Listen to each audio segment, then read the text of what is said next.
Hello everyone and welcome back to the channel. It's been long coming, but I'm finally here, back at it again. It's me, and today I'm gonna do some Vulkan programming, I suppose. 1 second, I need to get things ready. What we will do today, I decided not to do blackjack thing because, frankly, there are two things. A, it's kinda illegal-ish, and two, it wouldn't be very entertaining. We wouldn't be gambling. We would instead be waiting hours upon hours for a chance to get good probabilities, which chances are it wouldn't happen during the stream. So instead I will just 1 second tmux attach. You will have to take my word for it that it works, kind of. I think, maybe, I don't know. But today, I suppose, is it? I wonder, am I streaming with good quality? Because for some reason OBS things completely went off. And yeah, hold on. It's 1080p 60, yeah, that's good, wonderful. Yeah, I needed to check on that. Okay, what are we gonna do today? I might just keep this running because why not? I will work on Vulkan, which is a really low level graphics API. People say it's very difficult to use, but I don't know, I like difficult stuff, so why not try it out? I had a little bit of head start. We will go and follow, what is it? Vulcan tutorial. Oh, this is right here. This is this big Vulcan tutorial. It's really nice. It took me about a week to draw a triangle. Yeah, I think this drawing. Right, got to this. And I think, yeah. Let me just show you real quick. Hold on. And here's the thing, we're gonna use Java because my uni hates me, frankly, or hates all of us. And like, hold on, let me find the assignment document. I can't show you, I think, but I think I can quote a small part of it, which would be team project. Yes, it's a team project, so kill me, but the team seems pretty good so far, so that's good. But assessment document, no,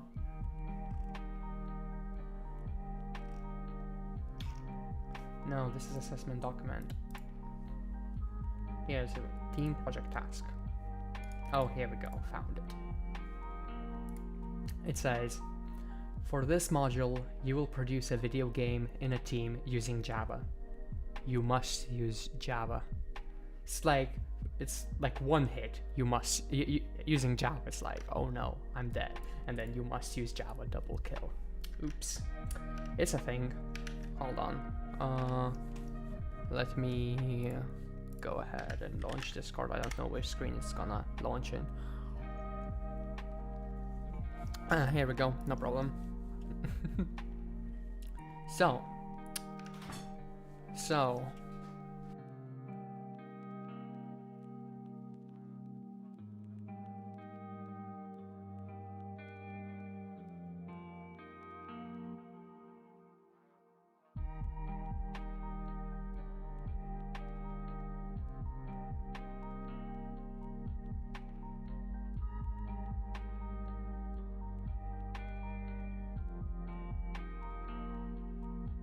whoops, sound went off. Hi Antonio. Antonino. Wait, Antonino. Hello there, welcome to the channel. Sorry, I butchered your name. I don't know how to pronounce it. Where are you from? Dalker says new Minecraft but in Vulkan. Maybe. Actually no, we're doing a strategy game. So maybe new civilization, but in Vulcan. But yeah, Java lol. Exactly, Java is the absolute worst, but I think I have it roughly set up okay. Oh wait, it's wrong branch. Do I have... Git reset. Hard, because I don't care. Renderer. Here we go. A triangle. All it took was a week of work. But it's running at 14k FPS and it drops when you move the window, which is really incredible. But yeah, like a war game. Yes, kind of a strategy war game, kind of like Risk, a mix between Civilization and Risk, and we might have some interesting mechanics, but we currently set up with a really basic game, and maybe we'll expand it later on because we have a really strict time limit, and the main thing is polish that they will be looking for. I could make a Polish joke, but yeah, the game needs to be very polished. so it's not time to add like a million features. It just has to be a few that work really well. But I'm being a maximalist. I will do a Vulkan render, which will possibly do 3D and PBR, even though our game is currently 2D only. But whatever, why not? So there's one section I believe I missed. I didn't do the swap chain recreation, so we will start with that, and then we'll go to vertex buffers, uniform buffers, whatever the hell this is, like all of this. And we'll get some things happening. Oh god, this section is pretty big. Well, I mean, this is Vulkan. I can just open up, I think it's engine. Yes. Rendered app. Here we go. This is massive. It's massive 2K. Oh wait, it's not 2K. It's just 1.2K lines for drawing a triangle, and there's a lot of stuff, and I will need to do a lot of cleanup. But I could just go through the whole idea of what I did, what I skipped through. So essentially there's a lot of initialization. So first of all, there's this GLFW window, which is really simple, but then you go into initializing Vulkan. So there are lots and lots of steps to do. First you have to like create a Vulkan instance, then you do a surface to draw stuff to, then you pick a graphics card you want to use, which is actually pretty cool because I can pick one graphics card, which, hold on, so I have a debug on, 1 second, the FPS will settle, 14k FPS using ACO, which would be the Navi 10 GPU, and I can just switch this to LLVM, which would be the software renderer. And what do we get? Some 450 FPS using software rendering, software triangle. It's actually pretty snazzy, and that Vulkan makes it rather simple by making you explicitly pick things. It's so strange. You have to explicitly do things. That's why multi-GPU setups are simple. Then you do logical device, which I don't remember exactly what it does. Oh, it just kind of abstracts the physical device, and you just pick different queues. Yeah, like graphics queue and presentation queue. Present queue is for just showing stuff on screen, because you can do things on Vulkan without drawing them on screen. Hey, that's also a thing that doesn't require any strange hacks. So it's logical device. Then I did swap chain, which is this whole thing of changing which image to show on the window. You have to like, there's lots of things. For instance, present mode. I do presentation mode, which allows you to like enable vsync or triple buffered vsync, or just do no vsync, etc.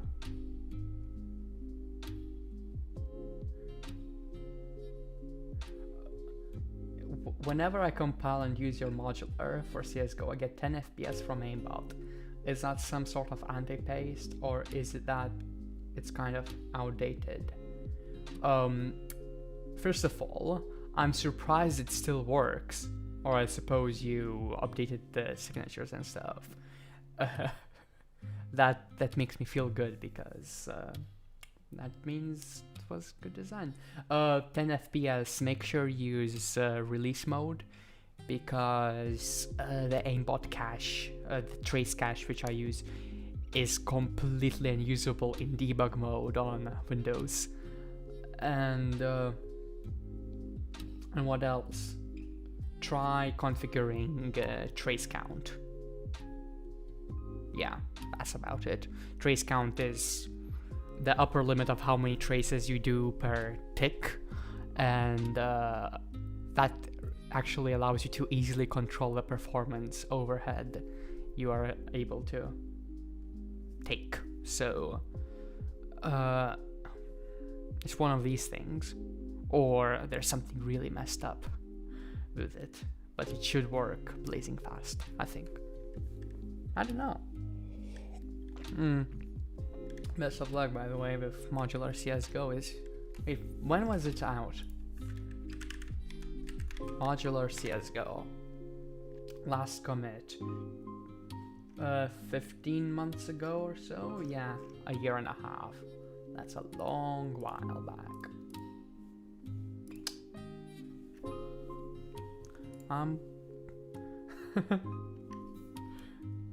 But yeah, alright.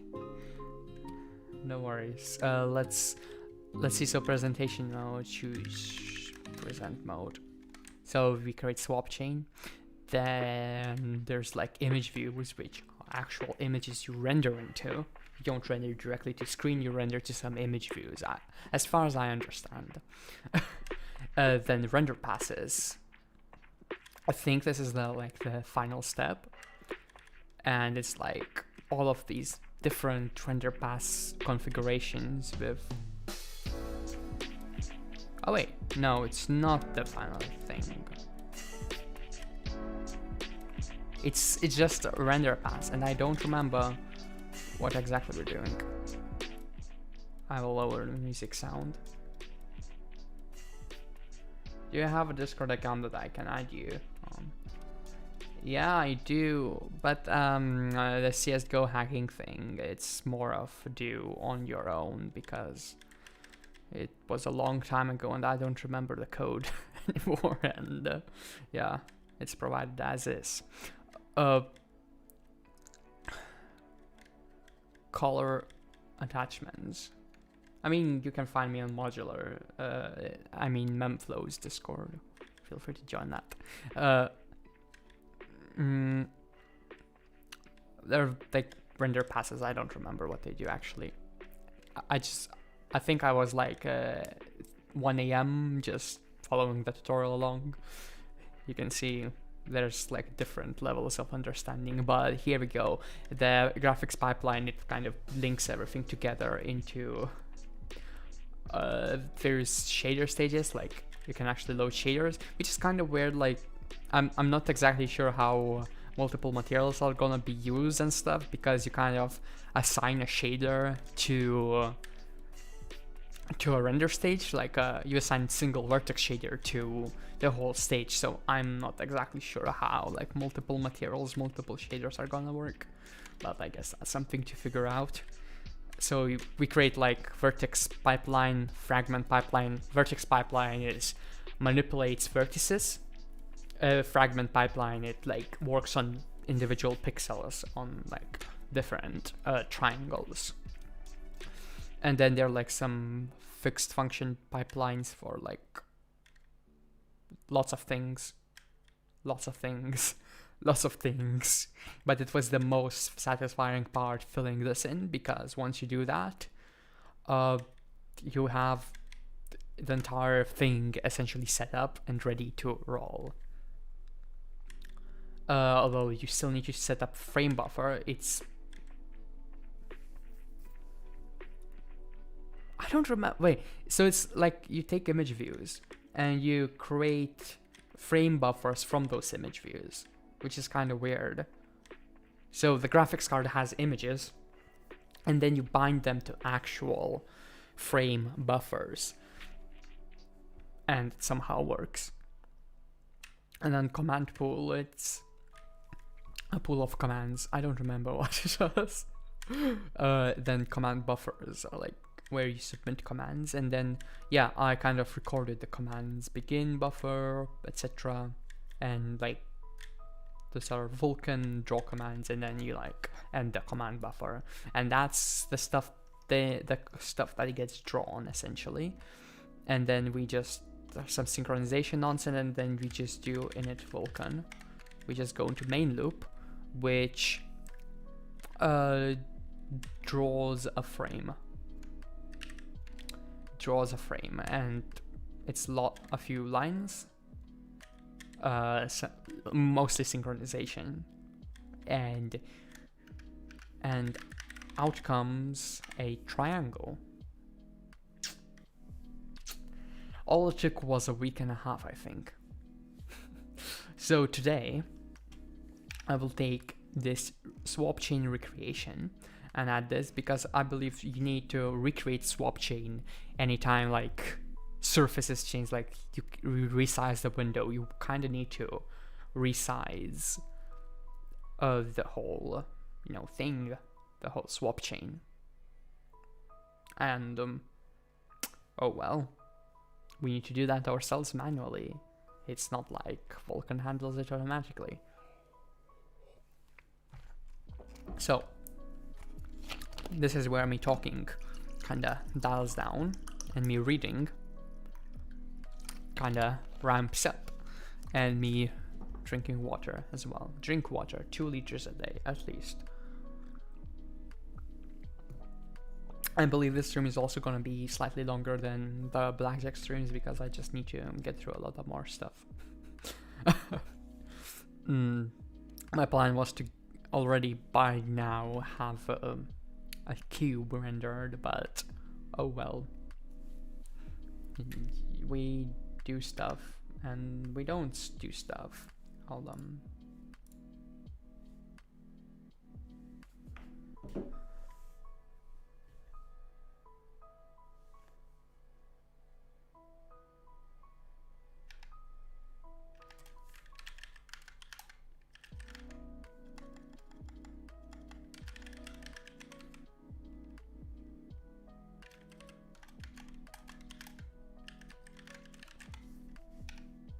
Alright, so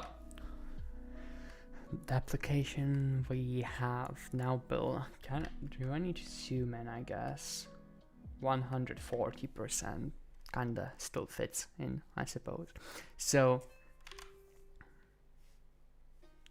the application we have now successfully draws a triangle, yay, but there are some circumstances that it isn't handling properly yet.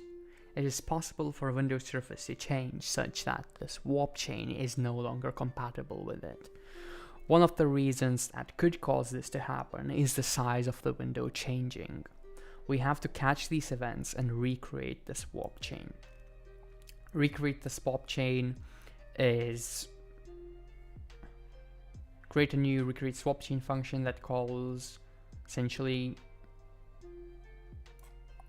which goes from create swap chain and like everything downwards, from swap chain to command buffers.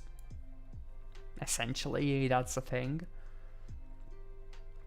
So it will be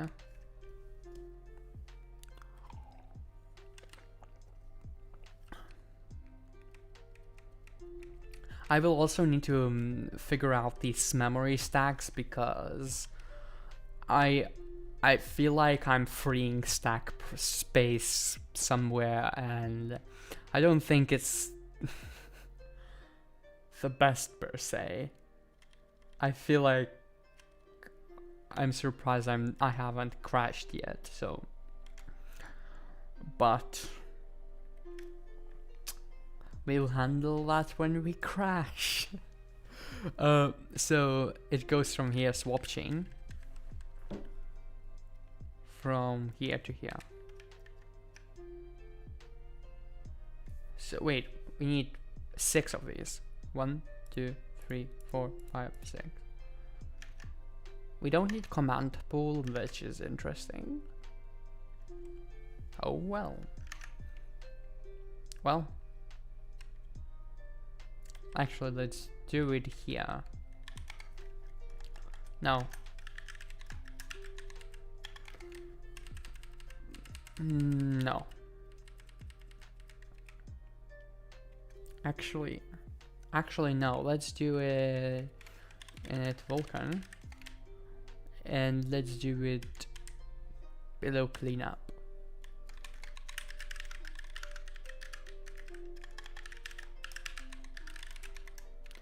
And we will just do stack equals stack push, right? And we paste this in, right?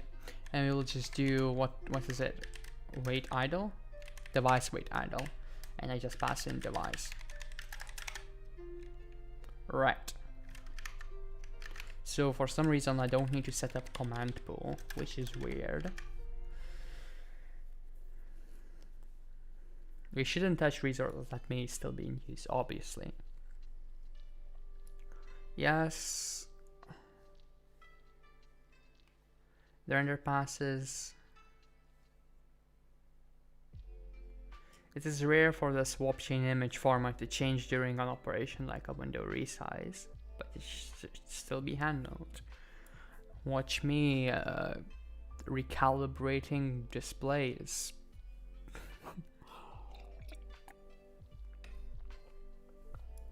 Yeah. It is possible to avoid this, but let's just recreate it.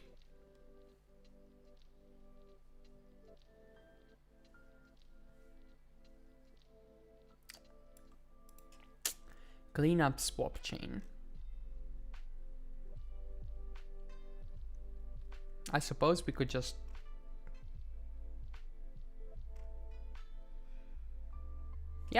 hey, we would just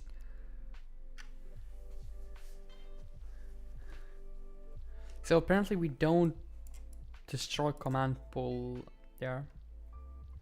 So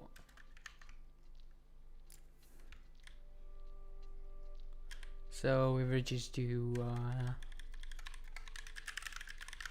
clean up swap chain. All right. So we destroy the frame buffer, we destroy pipeline, layout, render path, image view. Here we go.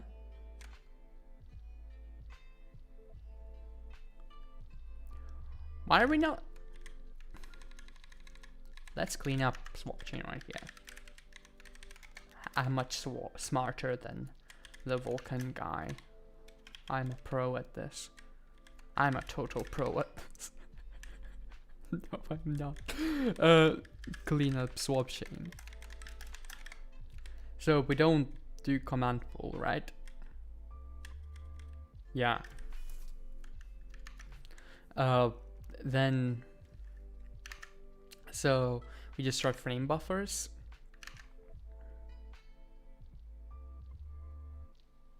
Where the hell are my command buffers?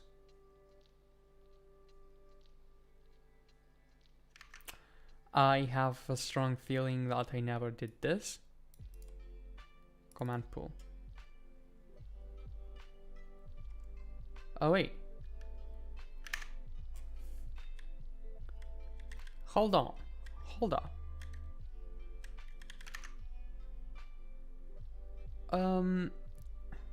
Destroy pipeline. Yeah.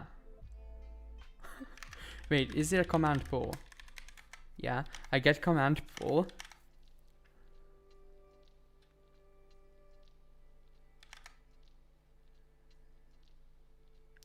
So I have destroy command pool. Hold on. What is this?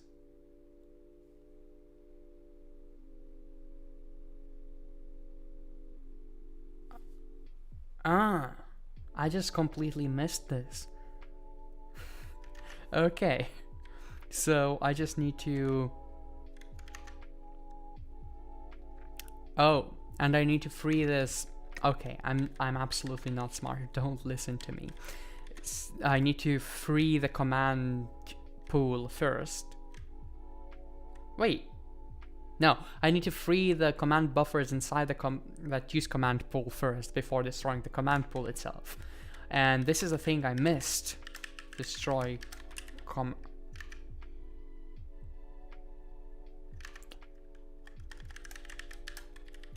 Here we go. Right.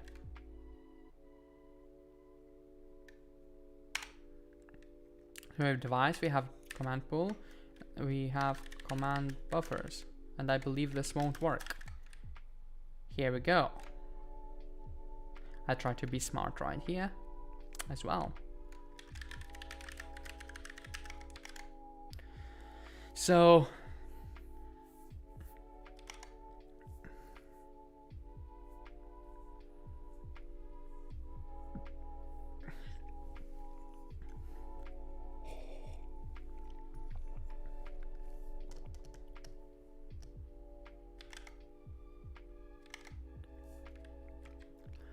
do the command buffers, etc., right? Yeah. I just believe that it might be better to do it this way. I don't know, let's see another source of information, and that is Java Vulkan tutorial. We will... So like I used to first follow just this, and then I moved to the original book because it's, you know, it's the original source, it's the source of truth. But sometimes if you're like stuck on something, it's kind of nice to look into how this guy followed it. Command buffers. Okay, so he has a list of command buffers. As pointer buffer. He has, oops. He has as pointer buffer. Right.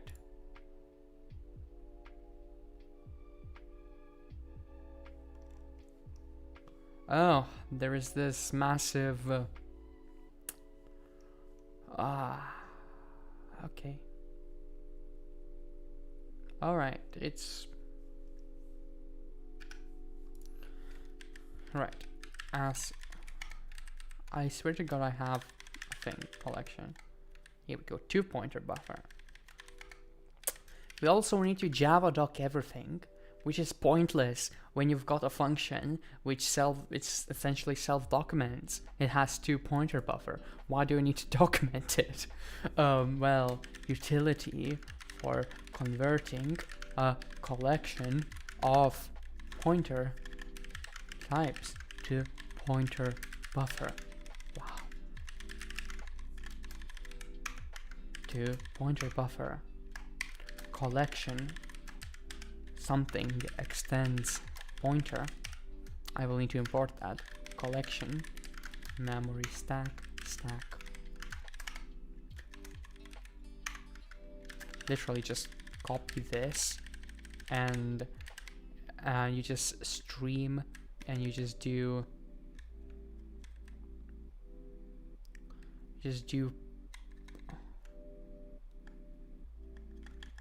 for each buffer put.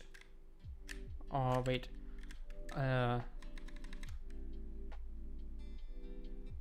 what is it? Pointer address. I believe something like this will work. Of course I need to import it, but alright. Okay, so pointer. Okay, LWJGL system pointer is G. No, it is double G.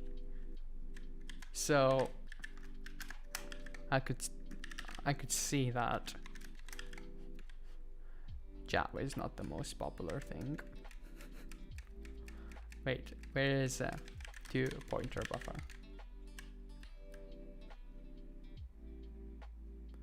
It's the same.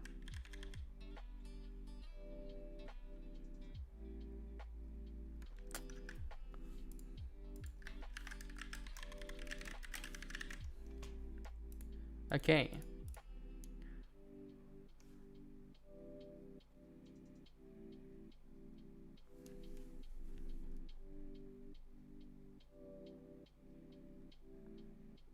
Excuse me here for a second.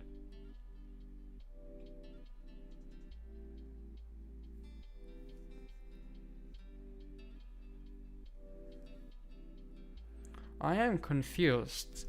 So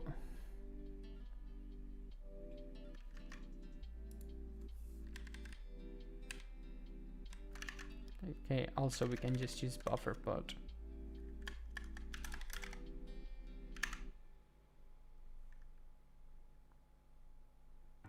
Oh, this has to be list.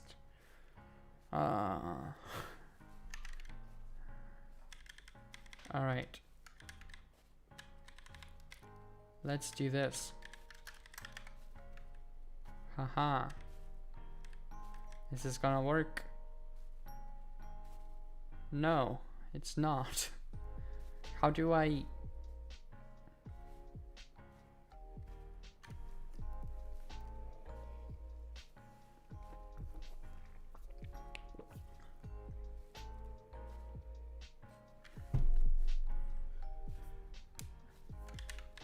Let's make it generic.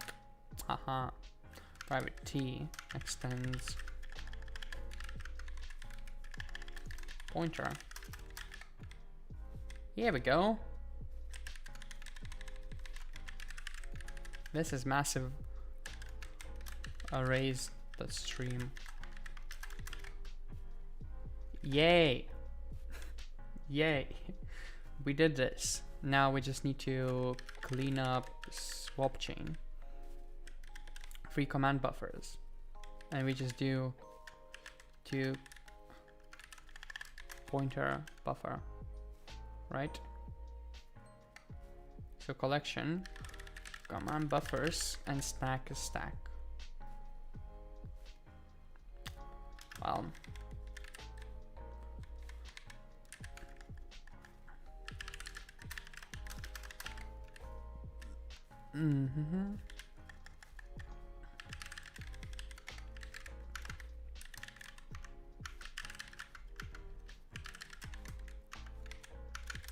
we'll free this immediately afterwards, aren't we?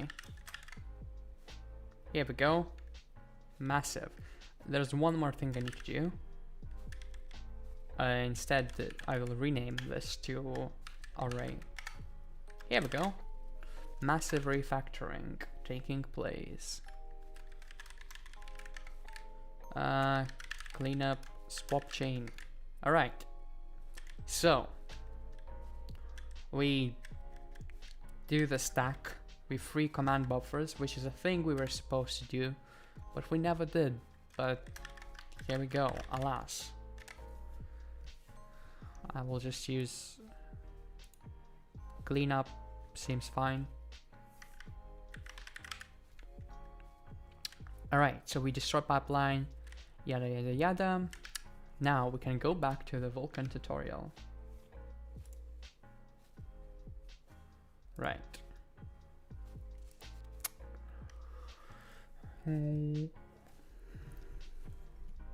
So this is the same cleanup, right?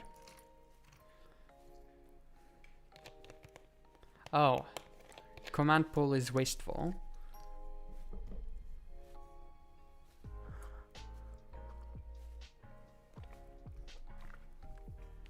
we can reuse existing pool to allocate new command buffers.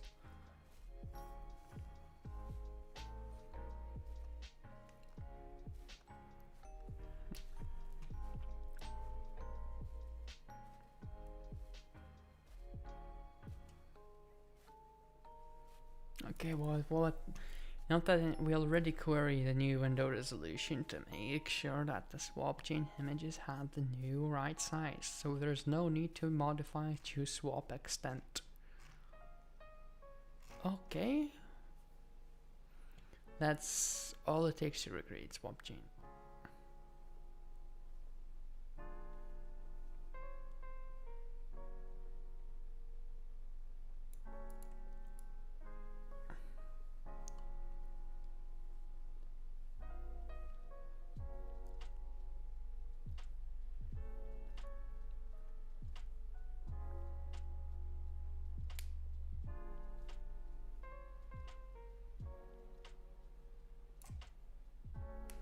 Huh. So essentially this supposedly works. But I'm not calling that function. Oh, here we go. It's just that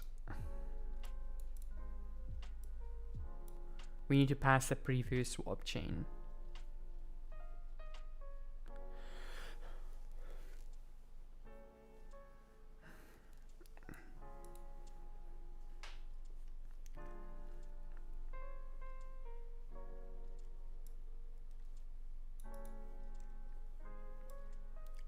Can return this following error out of date HR.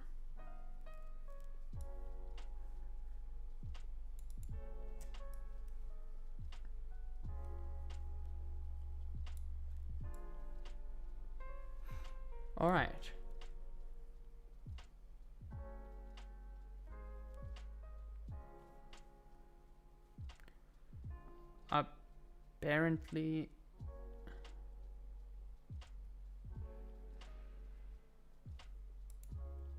Apparently this is okay, suboptimal.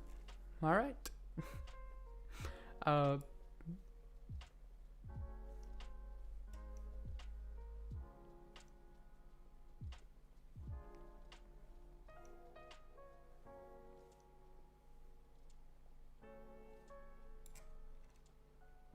Alright, I guess you could count this as a failure, but yeah.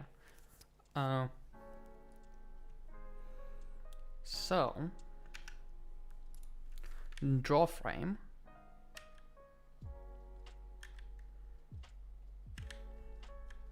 So, else.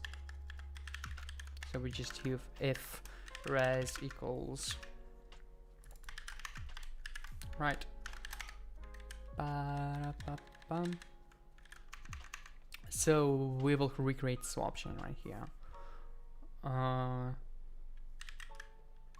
Right, and return.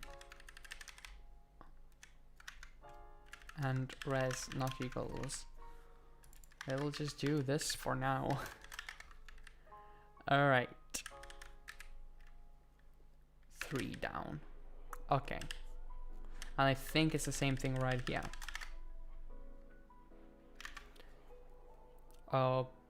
Acquire next image, to present, yeah, same thing. Apparently.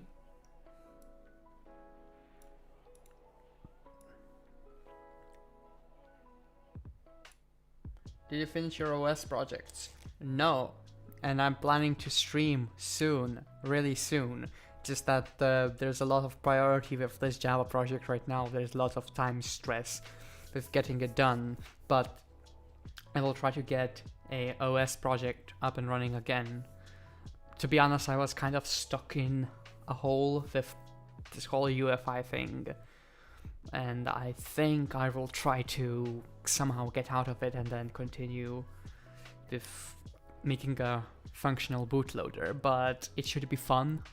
Whenever I get back, it's pressing me that it's picking up traction, that stream. I should really get back to it, but only so much can do at the same time, so I will try to get there.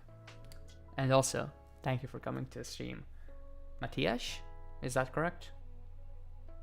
Probably not, but welcome to the stream regardless.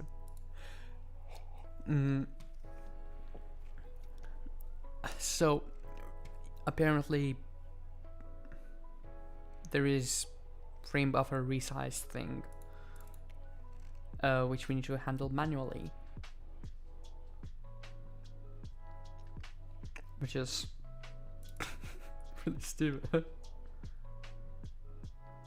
Starting OS project for Raspberry Pi Pico. Oh, that's nice. Pico is the very little one, the cheap one that $4 when Raspberry Pi Zero was $5, but nobody could get it. Maybe the Pico is something people can actually get. So yeah, I mean that's pretty neat. There's like lots of possibilities with those tiny hardwares. I'm more of like, let's do all the heavy lifting, like let's do virtualized OS, because like virtualized from like kernel level with sandboxing, because I like shooting myself in the foot with too difficult stuff and usually never get to it, but I'll try. Good luck with your project. So we need to get this callback. Apparently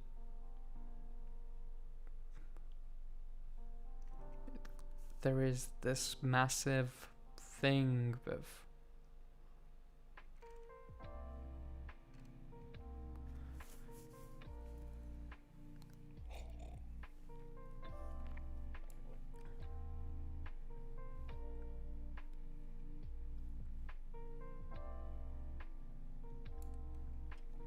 okay, so we have that.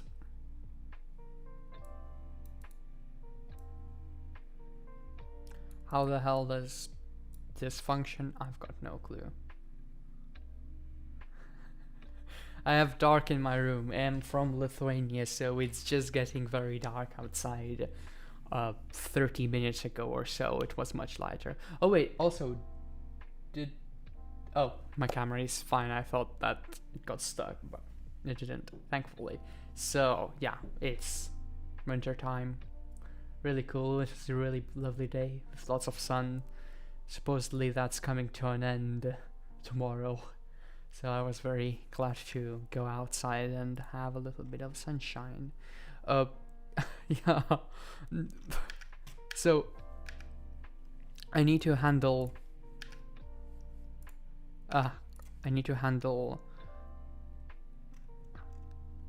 this with frame buffer resize callback. So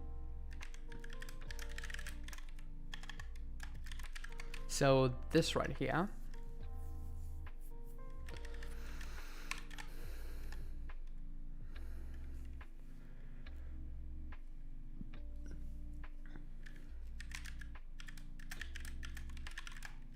set window user pointer, window this. Oh, it's just so that we know what to. Right, this is massive. GLF reset frame buffer size callback. Okay, I need to figure out how to do callbacks with GLFW. I guess I could just do copy paste from this guy, who's really kind. Oh, apparently I can just do that. Huh.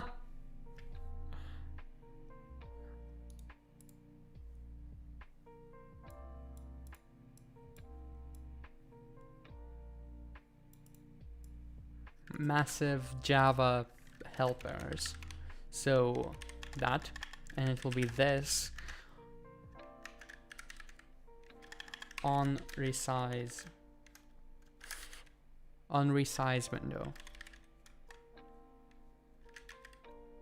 on frame buffer resize. All right, see ya, Matthias.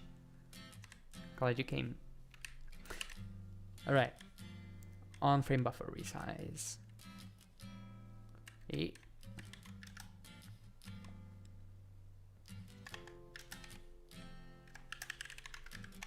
Right.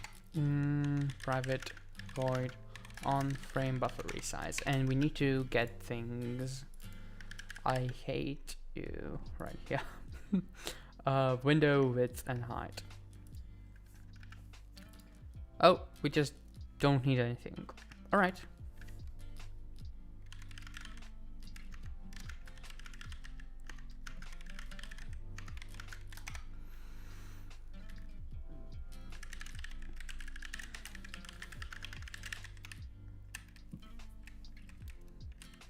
I guess we could recreate swap chain right there, but oh well. It would probably cause a bit of a race condition. It's not the nicest of things, I could say, if you ask me. Alright, so private boolean, because Java requires boolean. Frame buffer resized equals false, and we will just do draw frame. We just check. Where could we check this? I mean, I would really just want to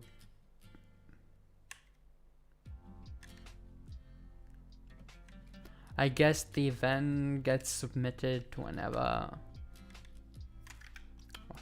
What do I make? Do I even make any sense? Frame buffer resized. Right.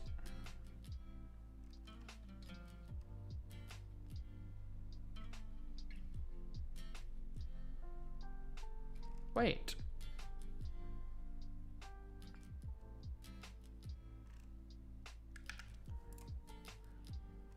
Draw frame. So wait, Q submit. Oh no. Ooh, I made a bit of an error, I think. Mistake.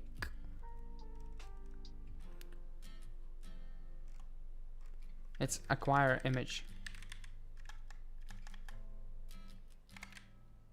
Right, it has to be.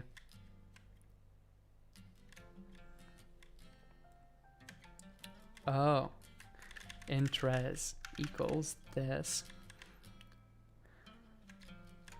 Right, I made a bit of a mistake because I need to check right here on the acquire image rather than Q submit. Q submit is just success,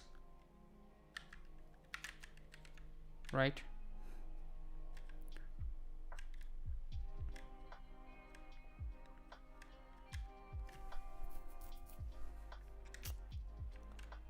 All right, so we just do that.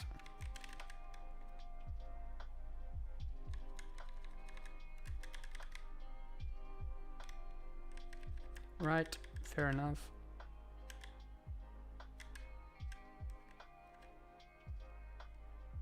Okay, and this we just check for success. Right, and right here we do that, or frame buffer resized. Oops, equals false.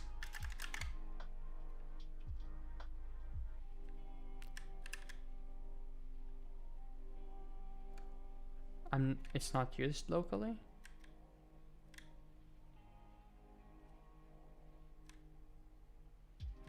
Oh, it needs to be long. Needs to be long here. Oops, wrong thing. Here we go.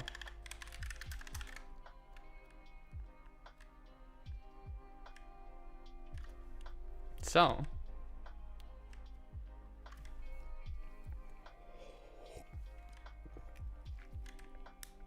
we recreate swap chain. I suppose let's see a crash happening, shall we?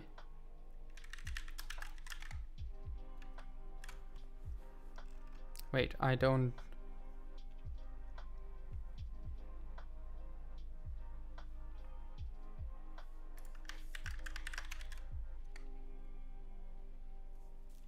Can I do that? Hey. I mean, it resizes, but I don't think... I don't think it's grabbing the whole thing.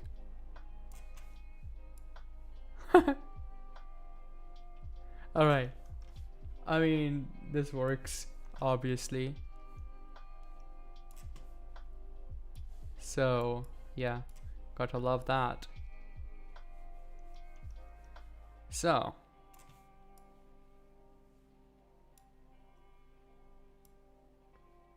Love it. So obviously we're not doing something very well. Although it didn't crash, so here's that.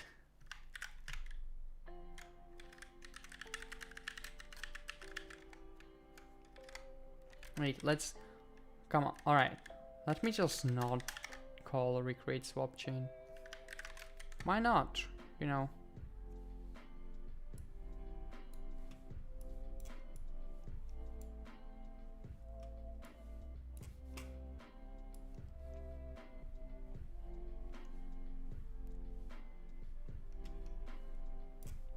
Can we just log print? Okay, let's log print.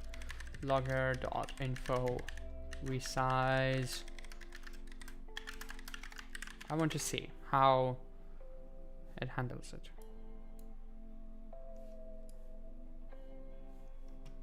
This is so bizarre. Oh, because we get that event.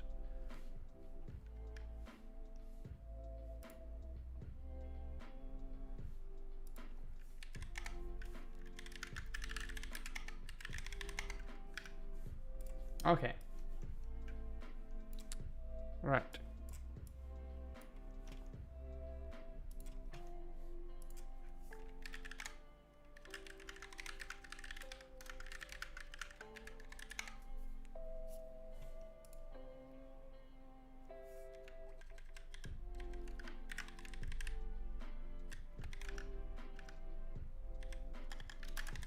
Right. So apparently recreating swap chain is fine. It works without properly recreating it. But minimize, something I can't test. Because this is not the operating system where I can minimize, you could say. It doesn't have a minimum. Oh.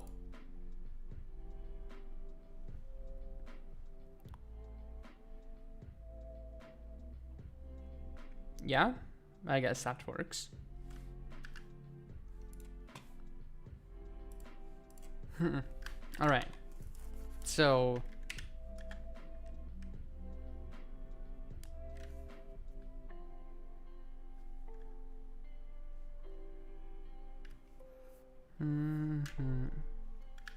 how does he do it? Okay, so it gets it pushes stack. It does that whole thing where we just, right.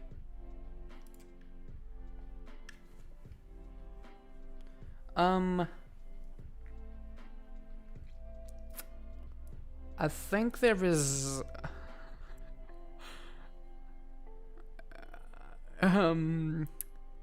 this code is buggy. Let me show you. This code asks for get frame buffer size. Right. This code right here, it just doesn't. I wonder when this case will fail. The answer is never, but oh well. This is also kind of the reason you would want to check the source of truth rather than recreation, because there could be some bugs in the implementation essentially. So Yeah. So we just do stack equals stack push, and we just do end buffer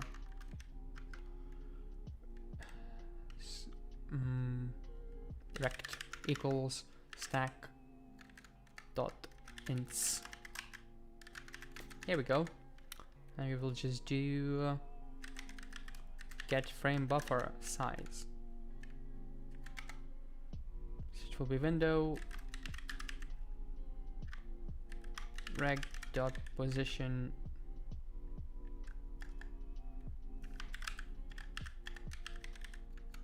what did I do? Get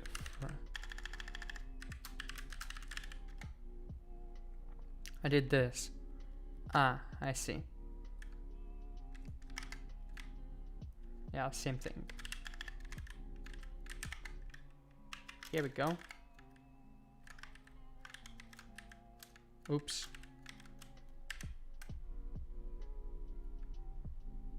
All right, and then we just do if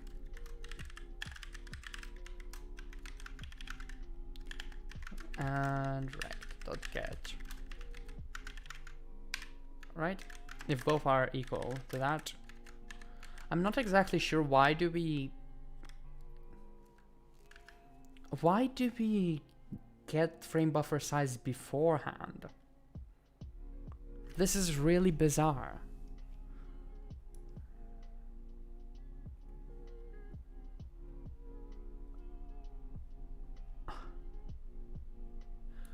I am confused. The initial call to glfw get frame buffer size handles the case where the size is already correct.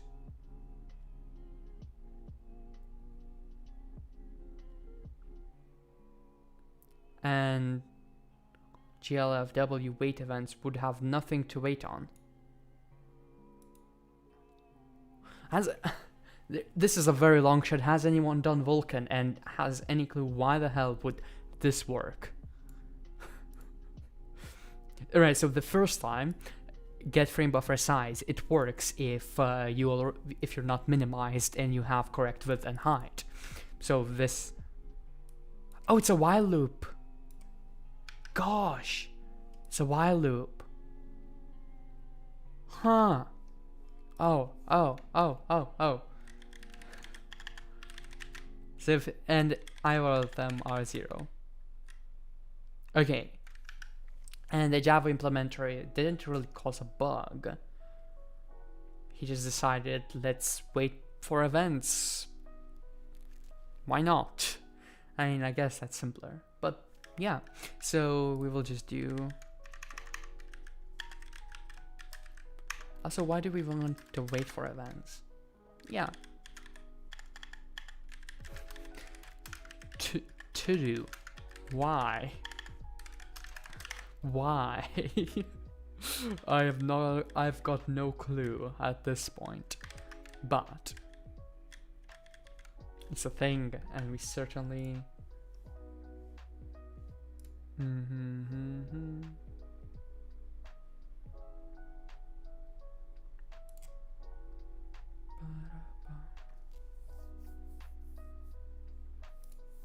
okay.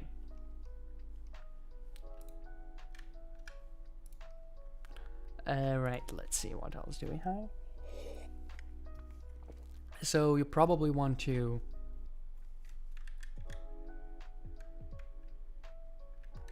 just call this function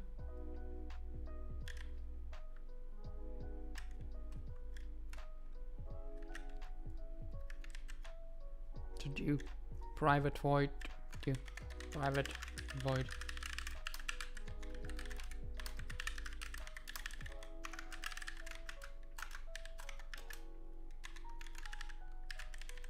right.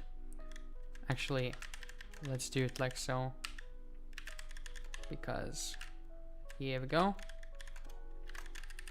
and we will just call create swap chain objects. So that way init Vulkan, we just go ahead and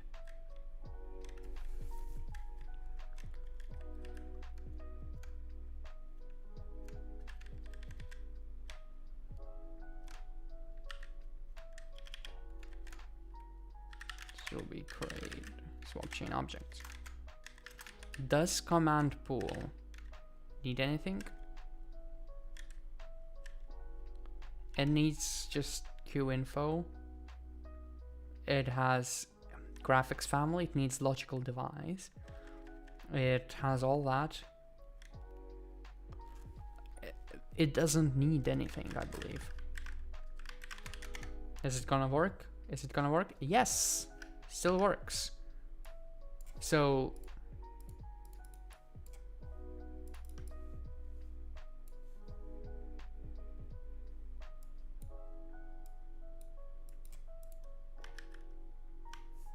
apparently, okay, so this works, right?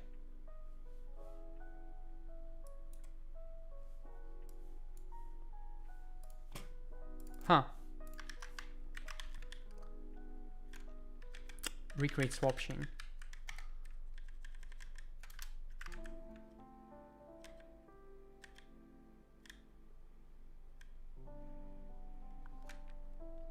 Okay, there are some issues. Dot info string dot format. I hate Java string formatting, but it's something I have to use. Right?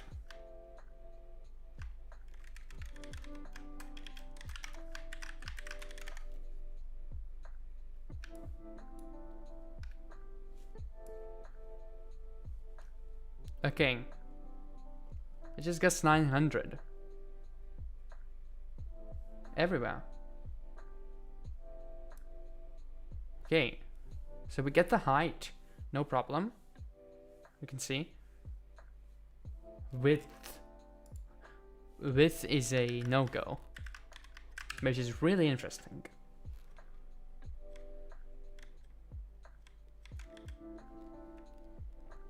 I'm genuinely confused.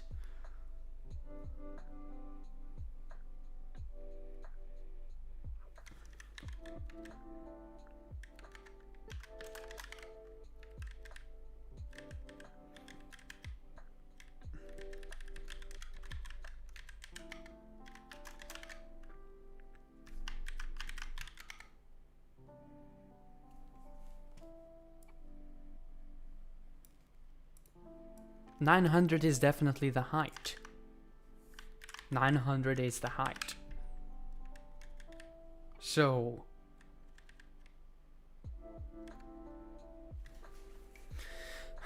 why?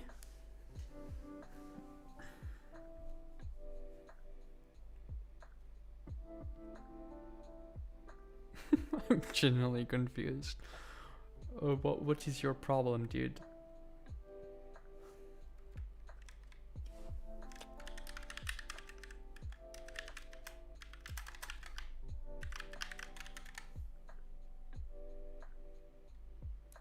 Okay, this crashed because obviously it's out of range. Get frame buffer size. Width and height.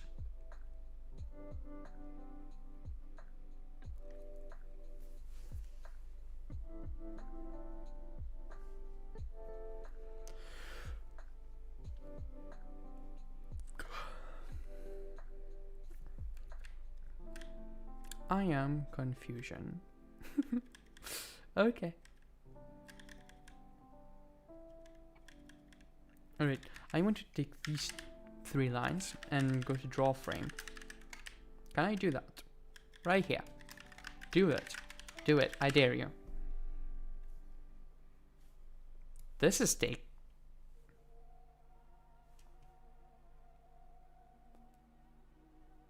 This is so bizarre. What the hell?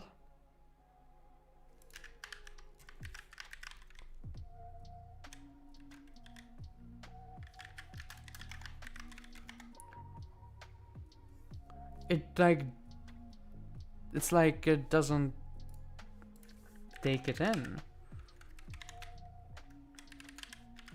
Right? We take ints.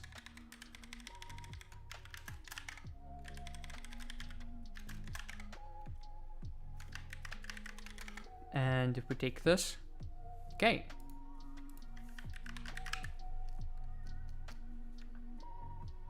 I'm confused. So did I mess this up completely? Probably. Because I wanted to do just like with one int buffer, ints. What does ints do? Yeah, the value version, it allocates 2 integers. It's supposed to do that. But apparently...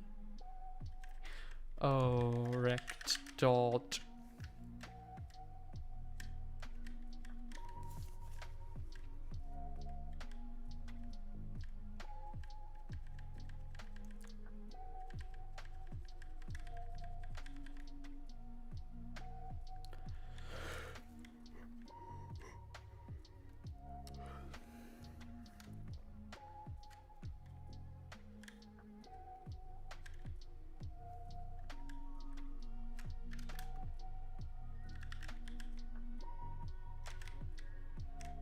dot limit.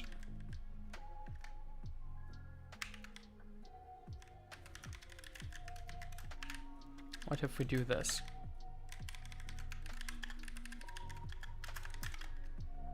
I'm just thinking, I'm just wondering how the hell does...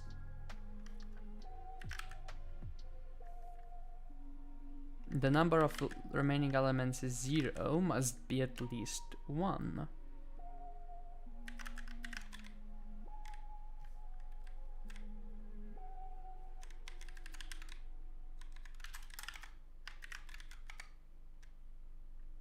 Okay, well, I believe a really good solution would be to not be smart about it, just be very stupid. Because it appears that I have got no clue how it works. It's as simple as that. We just extend the, right?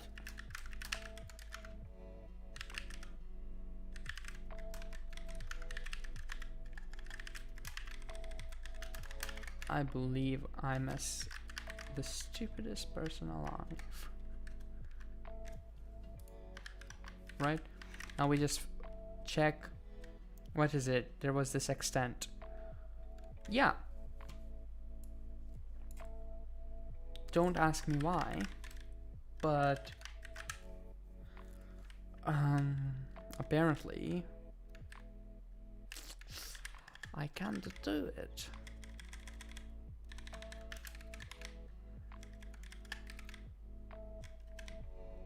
So it will be X and Y. I believe it shouldn't be like that, but X dot get 0, Y dot get 0.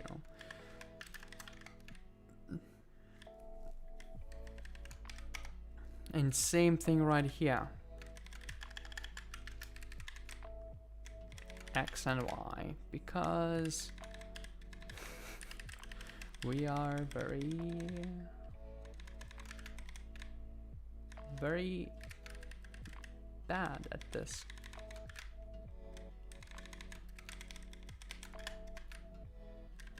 Right, there's a lot of renaming, and I would make them people ashamed of me. But I'm honestly right now gonna do this.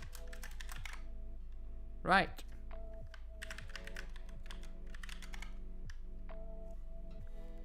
Right. So we have this. Now at this point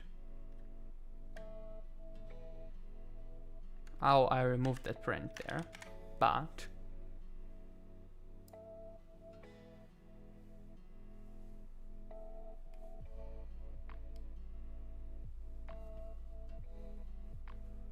right.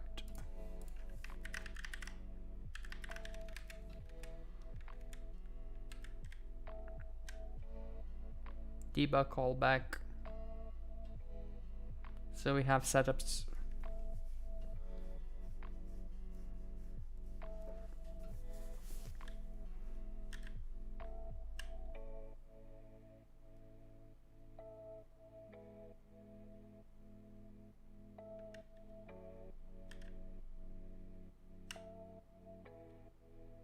Okay, so we have recreate swap chain. We get this. We have setup swap chain. Choose extent for some reason picks this up. Why?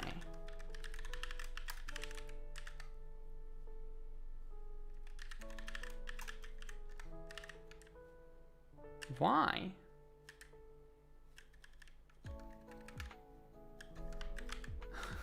There's like so many questions.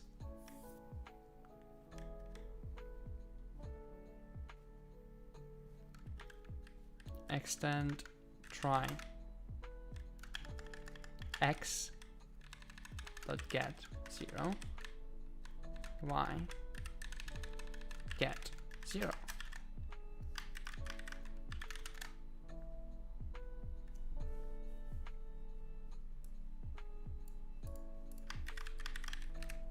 So we do all the whole pipeline thing, it's fine. So we try extend that, but it picks that. What is wrong with you? I mean, it's seriously, that's a question. So min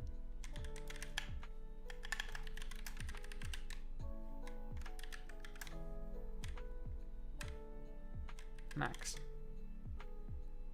So it will be capabilities max image extend dot width. Capabilities max image extend dot height. I believe I messed this up. So this will be max and this will be min. Do I have some really serious logic problem? That would make lots of sense. Max and min. I see. I see. When we recreate swap chain, I believe we need to pick a new window size or something.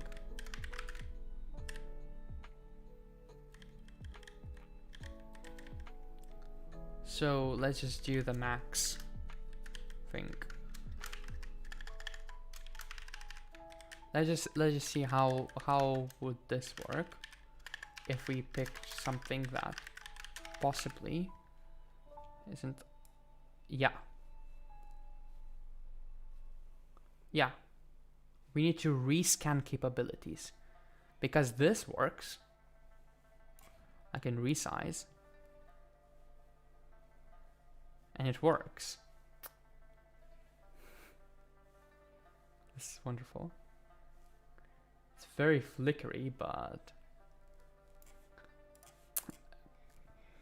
yeah, we need to rescan capabilities. So its capabilities equals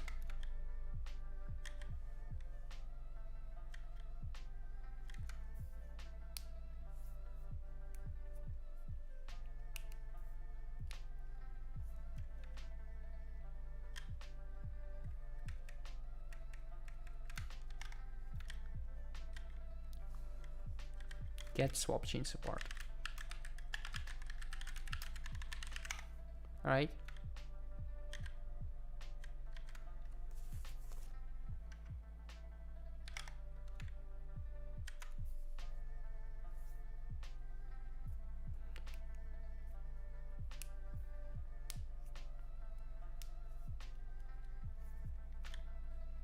So right, we have that.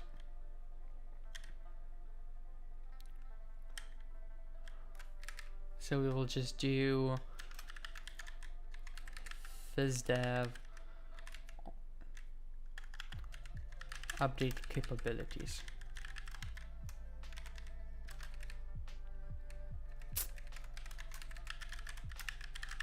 Right, so we've got this, and we will just have a public void update capabilities, which will just do this: swap chain support, memory stack, and we just pass in stack, right? And we will just do recreate swap chain. We will do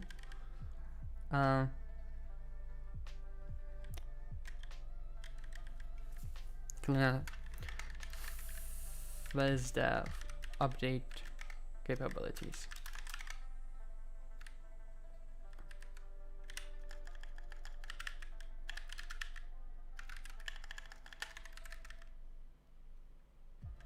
Here we go, this one. And try memory stack equals stack push.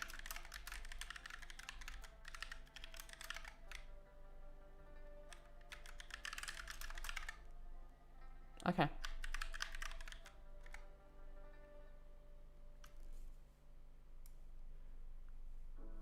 It doesn't update them. Look at that. Ooh. Fatal error. Right. Ah, it crashes immediately. Okay.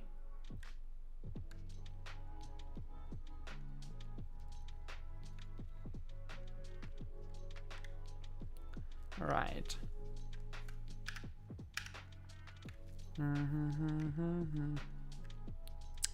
So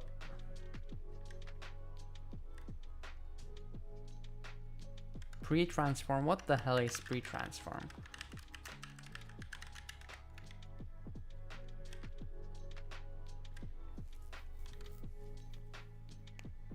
Oh, I think this is where massive stack stuff comes in and messes up very, very badly.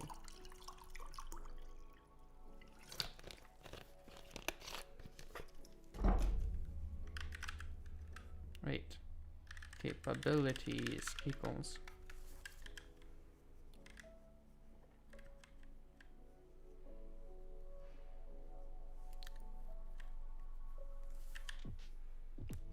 actually I could just do this. Right, on update capabilities. Yeah, let me just undo this.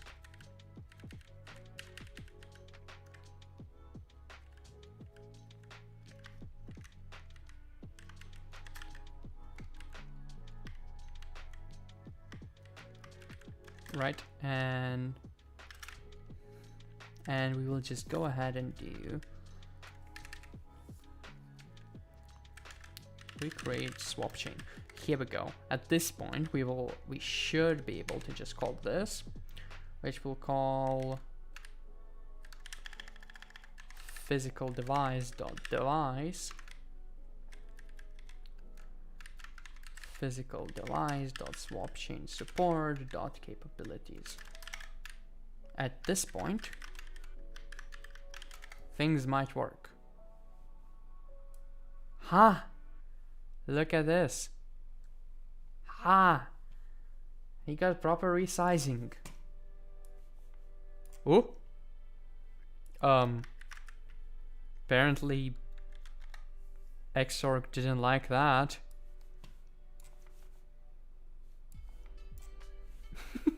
Apparently Xorg doesn't like massive windows. Right?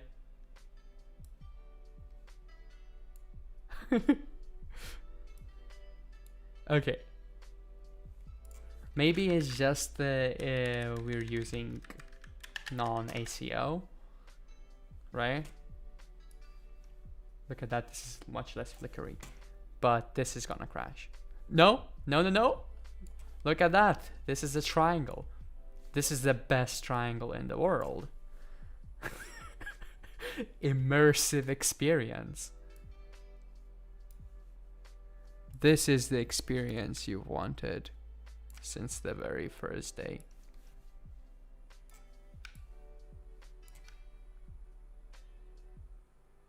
Wow.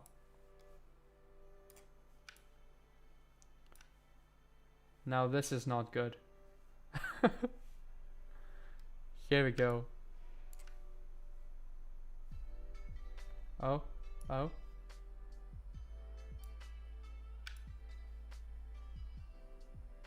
Oh, I'd actually love to see a bit of a screen. It's taking a while to like fill in, I suppose, or something like that. Look at this. Here we go. Triple monitor setups.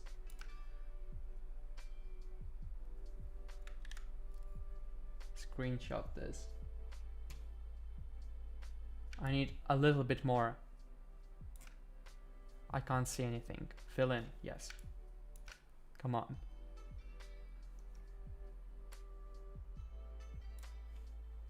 Right? So we're going to do this.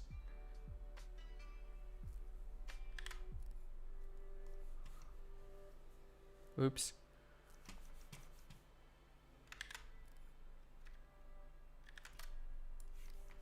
Massive triangle. Booyah.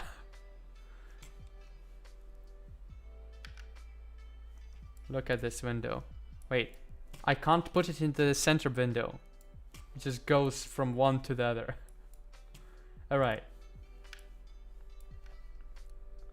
Okay. I think there are some GNOME bugs. Booing. Wonderful. We got swap chain recreation. Hey. Of course, remove these.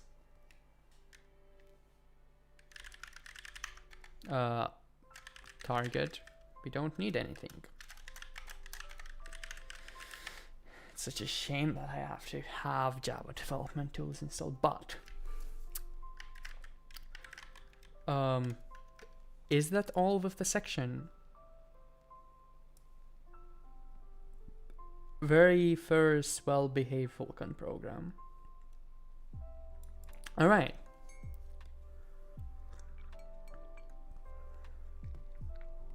So let me just commit this real quick. Let me just do a spotless apply. I would usually pronounce names, but hi, can you tell me your setup? Welcome to the stream, by the way. My setup, I can't tell you, but I can show you. 5950X, RX 5700 XT, and X11 for streaming. I usually run Wayland. That's about it. And a crap ton of disk space, but it's really awesome. If you have a chance of building a new computer for Linux, go AMD. Go AMD. Essentially, that's the most important thing. Or Intel, whenever they do their XE graphics. But yeah, hope that answers the question. Now, what do we need? We have this perfectly formatted.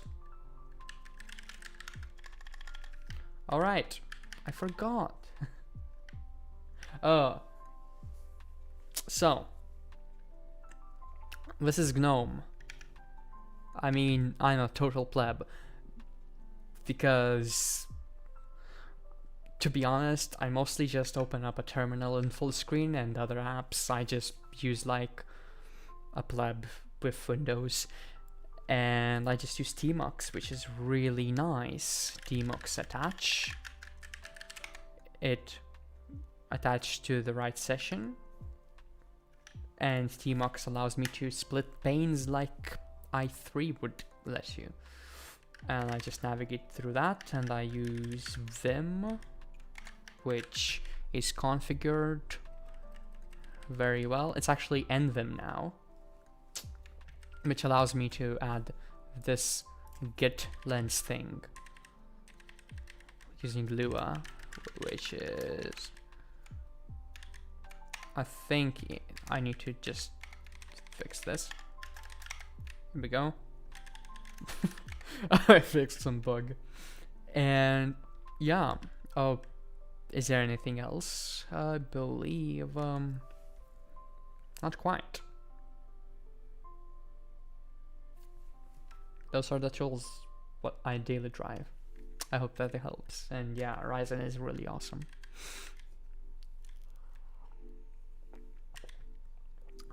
Create swap chain objects. Like, this is self-documenting, really. I mean, I'm trying hard enough.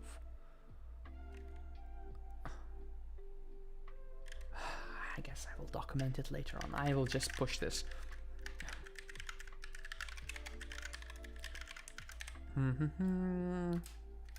Recreate swap chain, allow window resizing,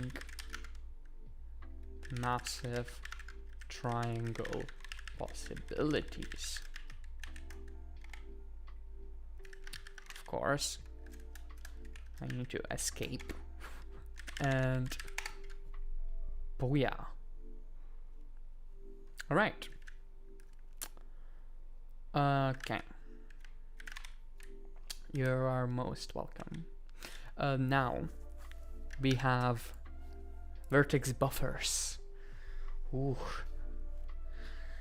This is exciting, I'd say. Wait, do I use the compiled shader? Target, wait, it's engine resources, main resources, shader C. All right. And we use shaders, shader.frag. Yeah, I mean, I think I'm using built-in compiler, so that's good.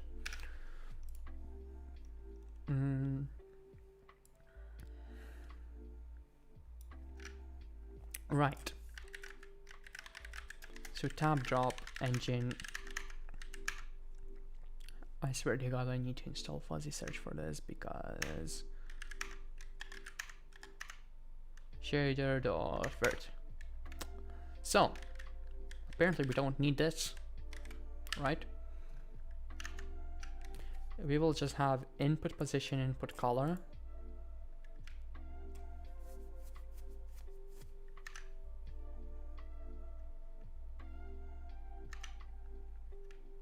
So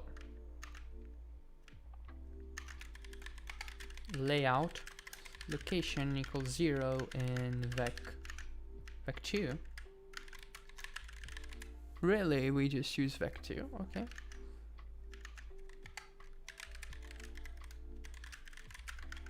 Equals 1 in vec2. Oh, it's vec3 in color.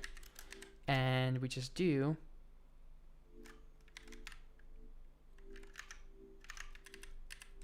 okay, in color. Screw those British people. I'm gonna use the American English. Oof. Alright, in position. Okay, that's a simple shader, which is not gonna work, I believe. Right, we just go. Here we go. How many frames? Look at that. 15,000 frames per second for rendering nothing. Right. Yep, vertex attributes their properties specified per vertex in the vertex buffer. Yep, make sure to recompile the vertex shader. We have built-in compiler, just like FracColor.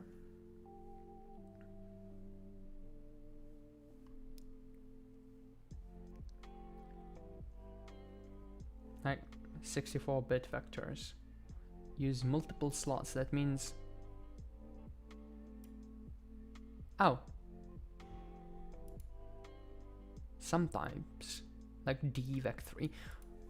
64-bit vector. What the hell does that mean? Oh, vec2 is...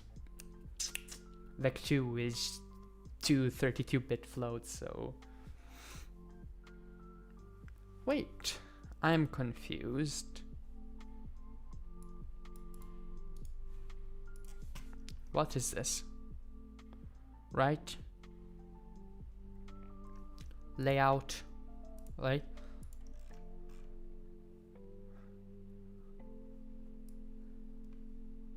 How many slots? What's location? Location. How many attribute slots does it take? I've got absolutely no clue what I'm looking at. I'll be perfectly honest. So vec4 takes just one slot, right?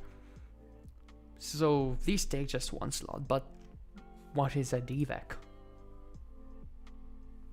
Oh, they're double vec3. So why is it taking two slots when... Oh, I guess one slot is 4 vectors. That could be it. Location sizes.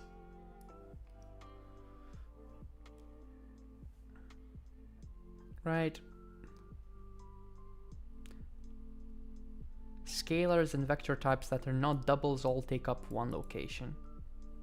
The double and dvec2 types also take one location. Yes, I got it. If you had the vec5, it would take 2 locations.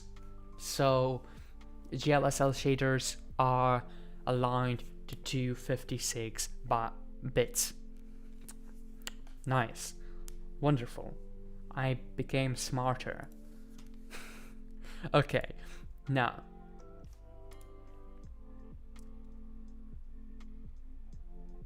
Look at that. I will do it smarter using a structure. Right? And we just attach a location equals 0. Let's do this. So we will just use struct in data, vec2 in position, vec3 in color.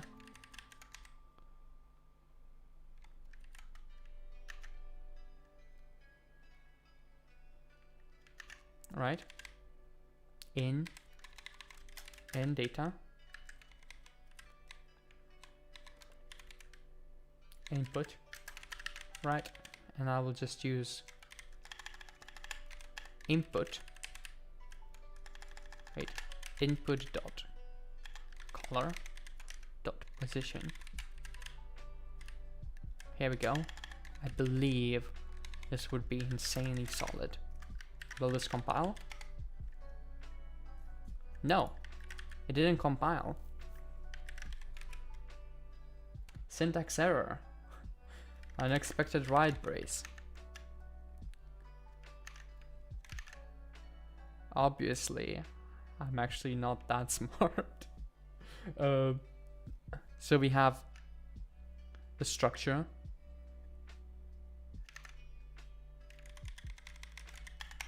So we have that in data. Oh, I need this, don't I?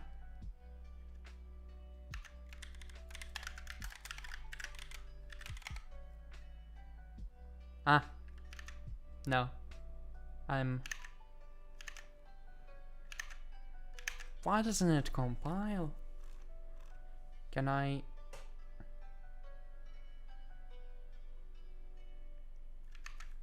could actually do this, I think.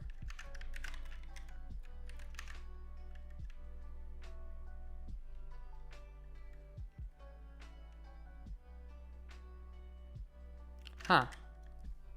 So you just use layout location equals 0 in block,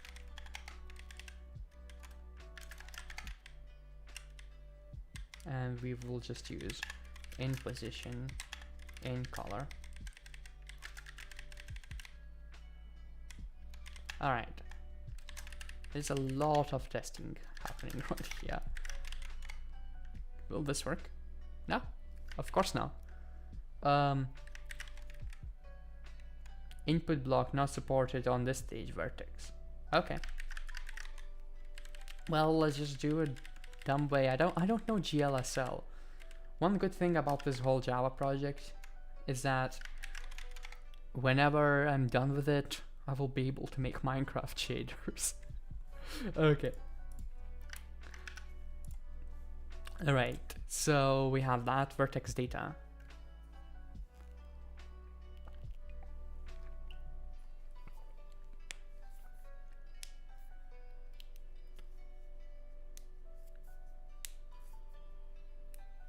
Alright, so this is a lot of specific stuff. I believe the Java tutorial uses some specific stuff as well.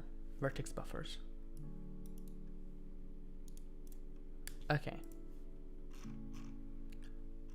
What are you gonna use?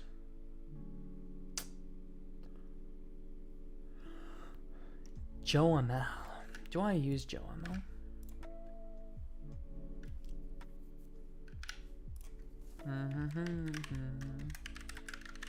Engine.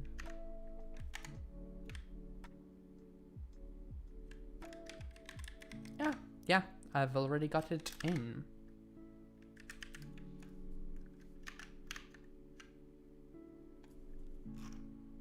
JoML.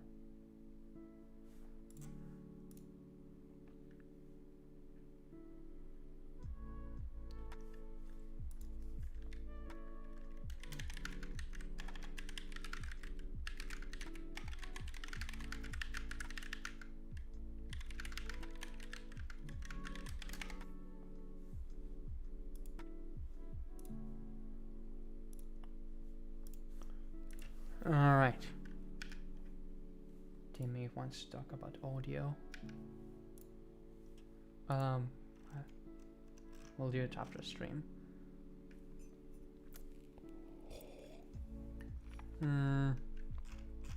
Alright, so we will use JoML.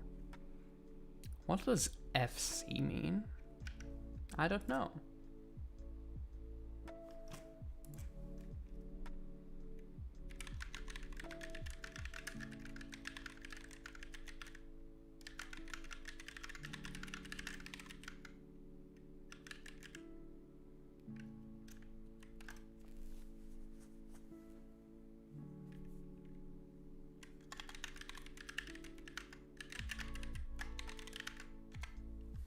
Alright, so we're moving the vertex data from the shader code to an array in the code of our program, right? We have that, etc., etc.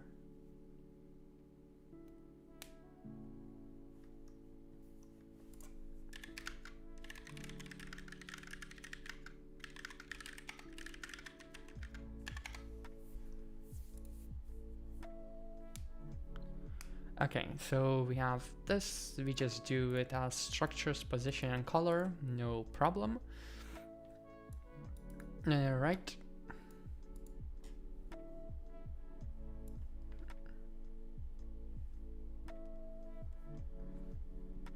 Interleaving vertex attributes, so I suppose they are interleaving in a sense that the memory layout is vec2, vec3, vec2, vec3, vec2, vec3.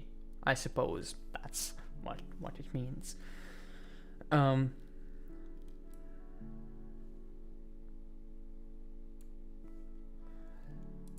Is there leaving? No, there's just one thing. So binding descriptors we will tell Vulkan how to pass this data, right? Yeah.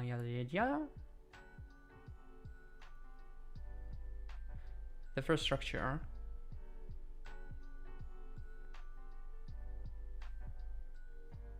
So we have that.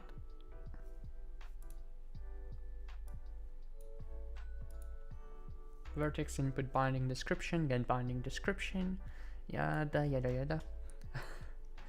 Which rate to load data from memory throughout vertices. It specifies the number of bytes between data entries and whether to move to the next data entry after each vertex or after each instance.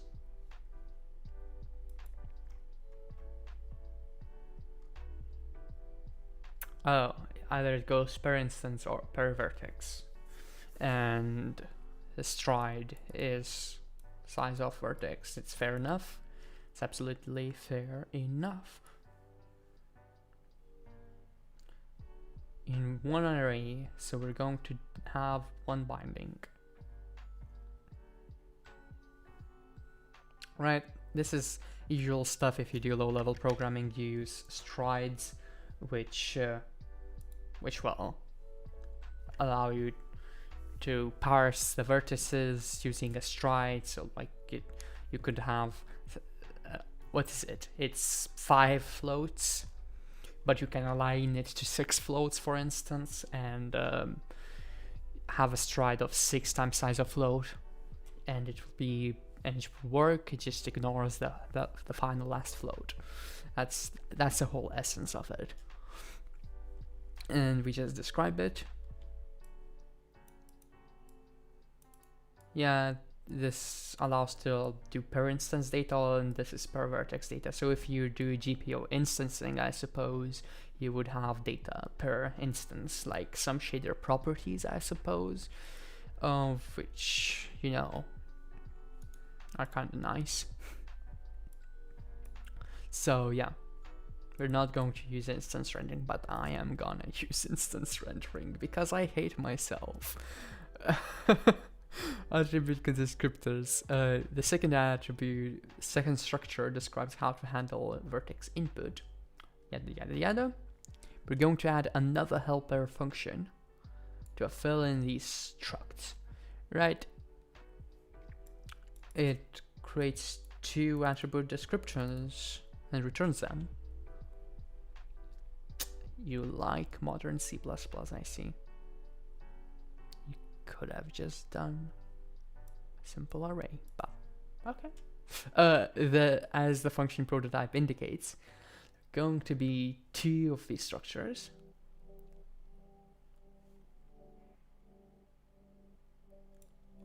Function. Hold on. Location binding.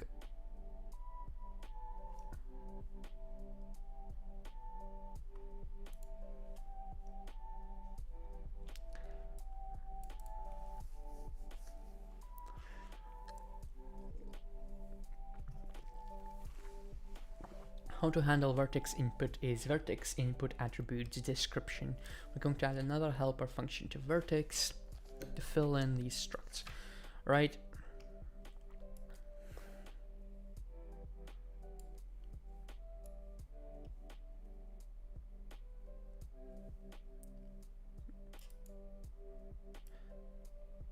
So we have 2 attributes, so we extract them. So we bind 0 to location 0,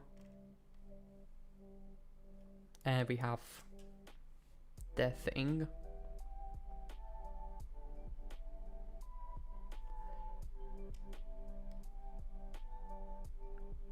Apparently, you just passed this RGB flow data. Okay, that's fair enough. I guess GPUs were designed for that.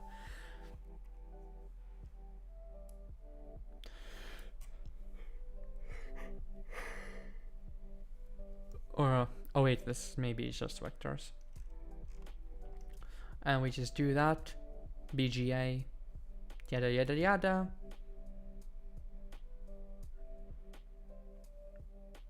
yeah, things have to match shader input essentially.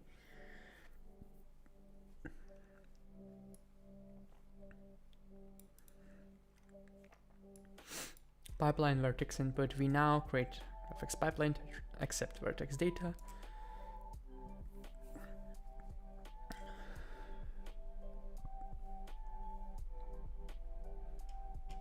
Right, we just bind that data.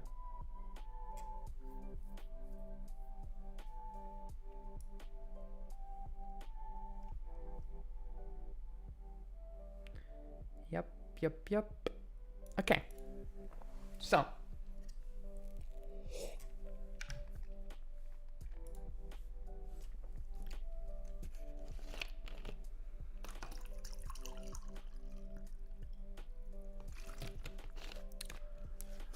Right. What else do we have?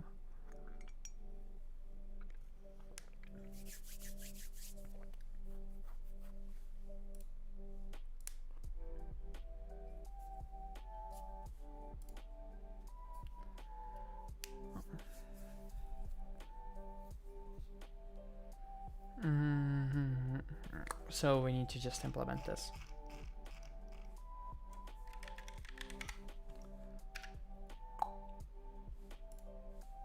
So we have that written, right.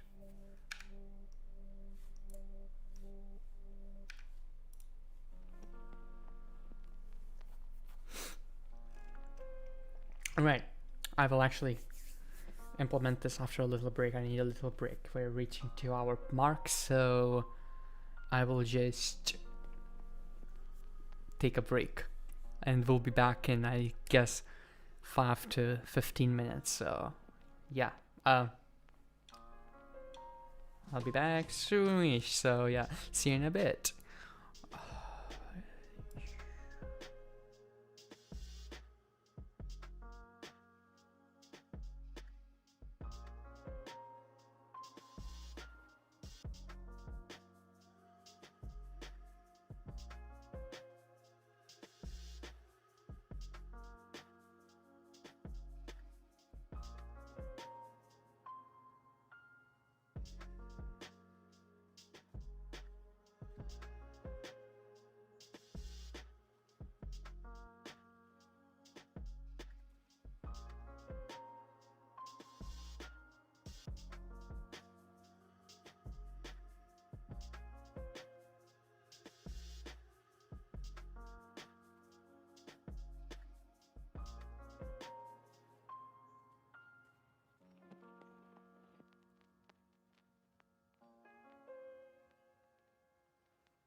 Alright.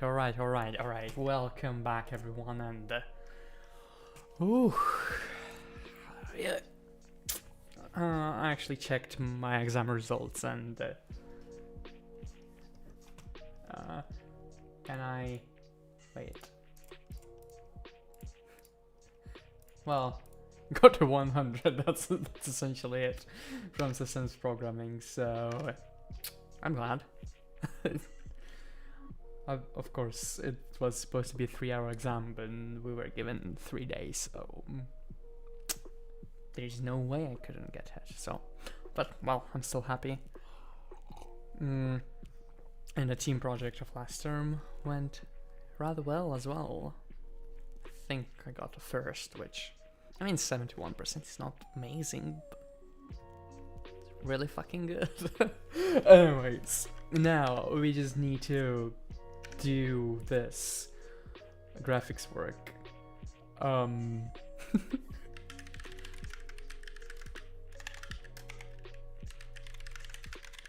Yeah. Binding this thing to code. How would we do it? Alright, I'll try to handle journal, which is Java OpenGL math library.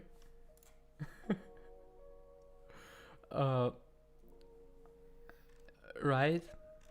It's very simple, etc.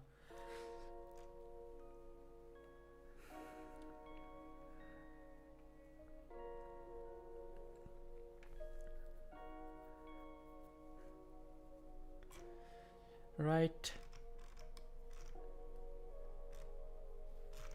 Okay, so it seems very simple, right?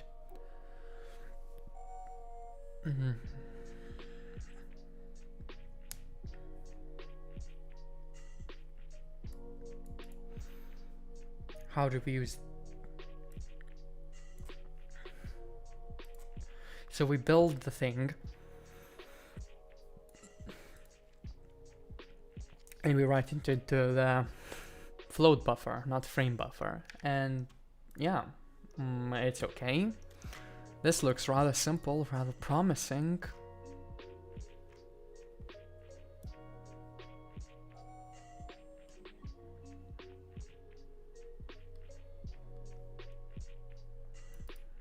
Right, so we have the Vulkan memory stuff, which I suppose we will need.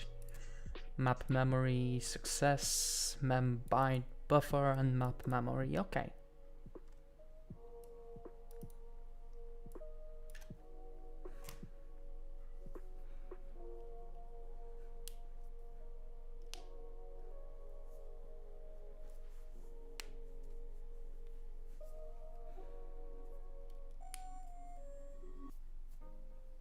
All right. I mean, this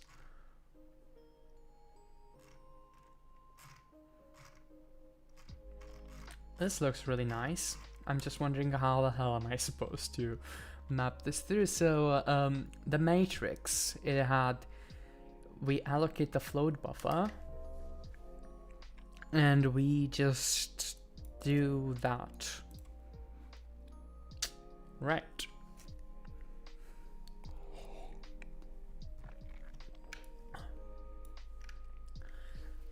How do we build this up?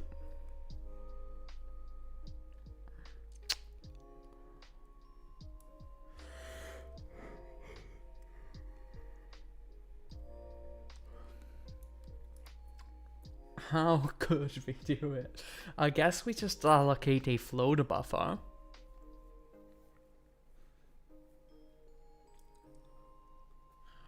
And we just do it in the loop. Loop-de-loop. Loop-de-loop. That might work. But honestly, I guess we will see.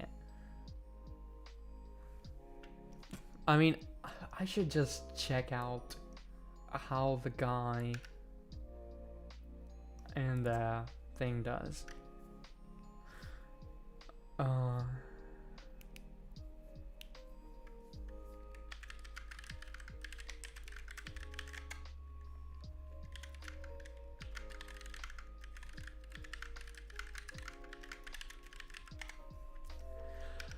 let's see.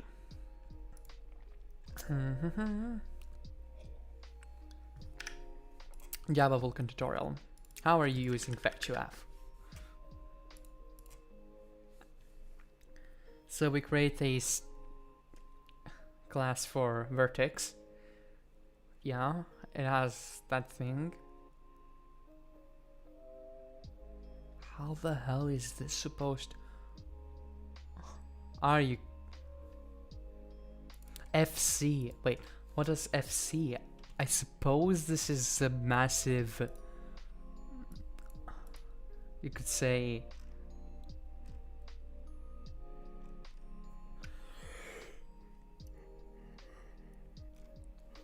wait, how the hell is this supposed to work? Seriously. And how, wait, how do we do vertices? We don't. Okay. We create a vertex. What will this do? Vertices, right? Okay, so now we use them. So we get that. Vertices. And we just, oh, we just mem copy individual vertices. Huh? This is Java code and I see mem copy. Interesting, to say the least.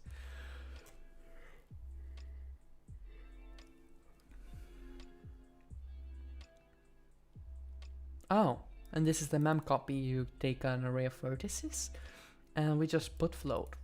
Oh, it's much simpler than I anticipated. Okay.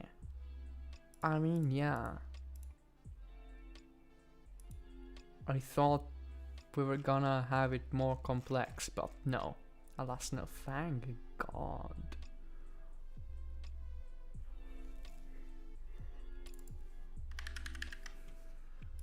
I would really just want to separate them out and do it in a data-oriented way, but this is Java. We're not gonna do it that way. I mean, eventually, maybe. RG, color is RGB, S float. So, vector 3F, FC. What is FC?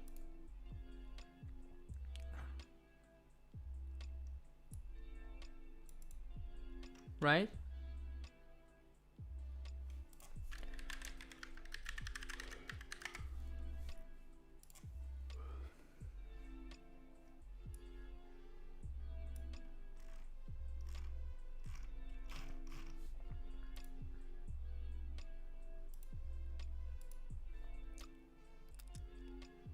Okay, so FC is the interface, while F is the class that uses it. This is bizarre, but okay. So, for some reason we store FCs, but we create vertices, right, using vector 2f's. Okay. Alright, now I start to get the idea. So this structure contains the interfaces, for some reason called FC when you could just call I vector 2, but let's not follow Java convention, should we? And you just pass in vertex, so this could be actually any vector type which has that interface. It doesn't have to be vector 2f, you just need to implement that interface yourself. But you could theoretically use any type of storage which has this.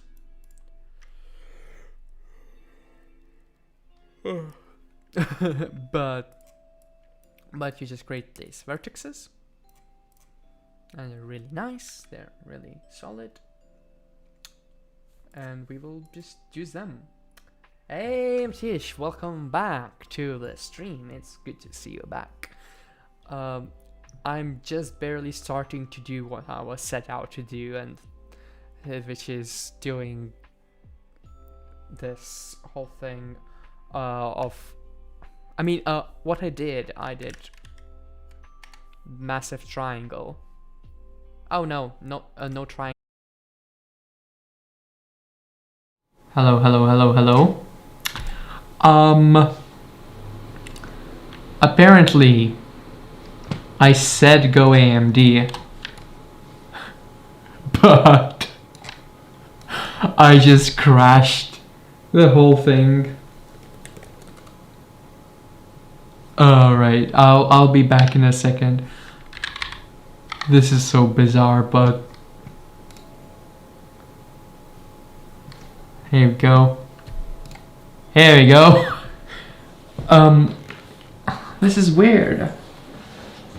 But oh wait. Do I have any sound? Wait. Okay, the music is going, but I don't hear any music. Hello? Well. Hold on. Oh wait. What happened?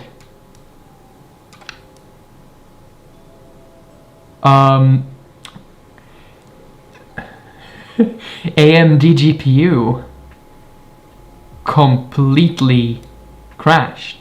Oh wait, can you hear me? Hello? Right? Yeah. Okay. I think you can see me. I can absolutely not hear anything though. But I think you can hear my music going, which I guess works. I'll keep the music on. This appears so loud. Alright.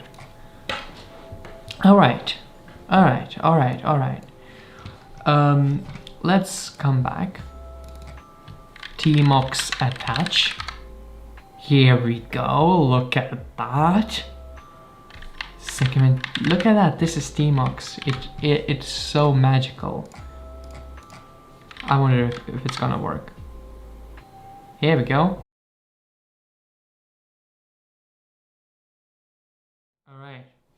Alright.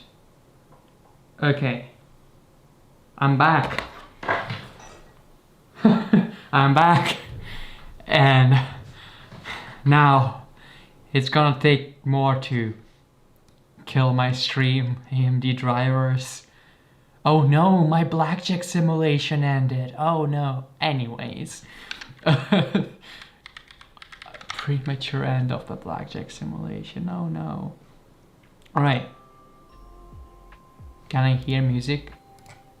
Will you give me that joy? Yes. Okay. Although now I can't. I don't think. Desktop audio. Yes. Analog stereo. Here we go. Yes. Got him. Alright. So here's the thing. This is so bizarre. Java test. Here's the thing. You could scroll back on the stream. There was a massive triangle which I made, scaling the window, etc. Appears that doing it 2 times crashes driver. So I'm not gonna do that. I'm just gonna do git stash pop.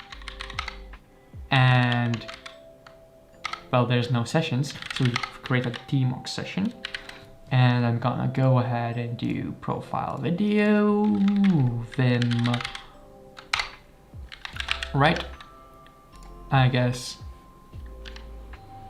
there's a lot of stuff that's coming back up. Let's get Discord back up. This was spazzing out, but now it's fine. So, I'm glad you're sticking here with the stream. I would show the other screen what's happening, but it appears... Ah, it was just a buggy window. Do you know any good source for learning Rust? Oh, Manflow applied. Just kidding. All right. Learning Rust, I believe. Oh, I mean, Rust docs are rather nice, like the whole Rust book. But I don't exactly know a good, like, I don't know a video source off the top of my head, because mostly I just went ahead and tried to learn it as I go. But yeah, that's a good question. I mean, they put a lot of effort in the books, and I'm sure there are videos. That's kind of what I found out lately, like once you do a lot of programming, eventually it becomes faster to learn from the written text rather than a step-by-step walkthrough, but it's okay, don't worry about that. Sorry, I don't know a precise answer for the question. All right.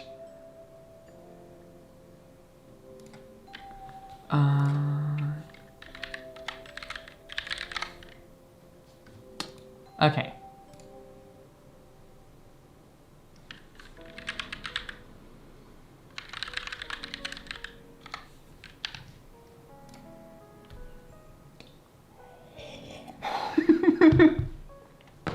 Java. It's so bad, but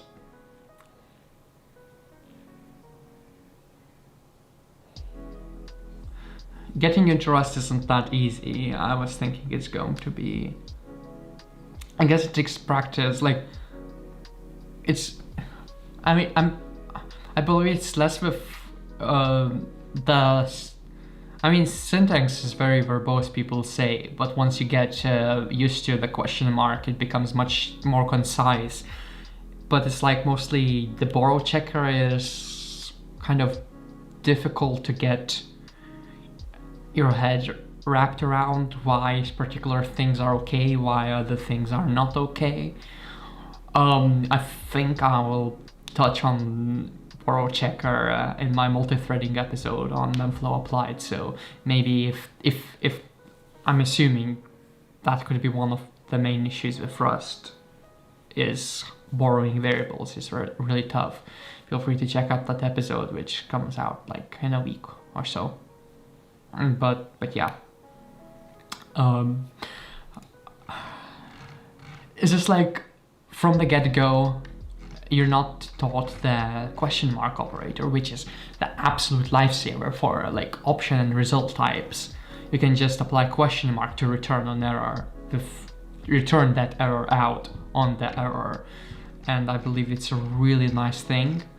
But if you use standard library functions without using it from the start, by having to handle that, it becomes really verbose. So like, it feels like the way to go about Rust is having your code from the main function always return a result or an option.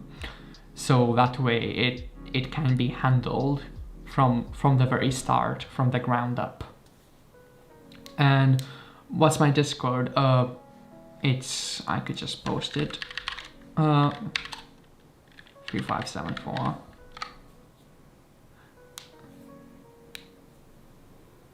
Prefix. I'm very happy to hear that. I'm very glad you got into Rust and that I took a small part in inspiring you to do so. Rust is a really wonderful language. It's beautiful.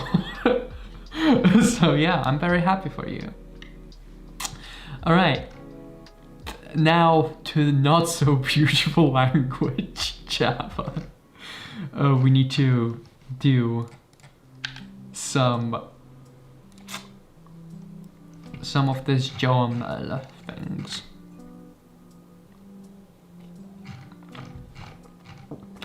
Sometimes when I code in Java, I wish it wasn't water, but something stronger. Something 40% stronger. All right. So I guess we need to define a vertex class.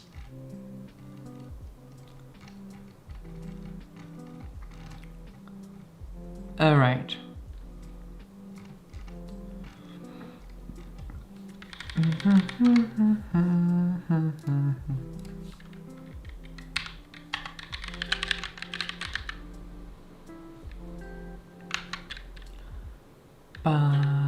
Class vertex. So we will use, well, we will first of all use import YAML. Like, that's the thing. What the hell does org YAML? Like, I would just want to use YAML, not org. Like, that's the thing with Java. It uses some org things which are absolutely not helpful. But yeah, you sent friend request. Here we go. Accept it. Welcome to the club. There is no club, but welcome. All right. So, where's that Java code which we need to follow? All right. Oh, okay. So this script is rather well designed. You know what? Are there many types? YAML. Org.yaml. What do we have? We have matrices, we have vectors. It's pretty tiny. You know what? I'm making use of all of it. Here we go. So vertex will have private vector 2fc. Pause. Vector 3fc. Color, position and color. Yep.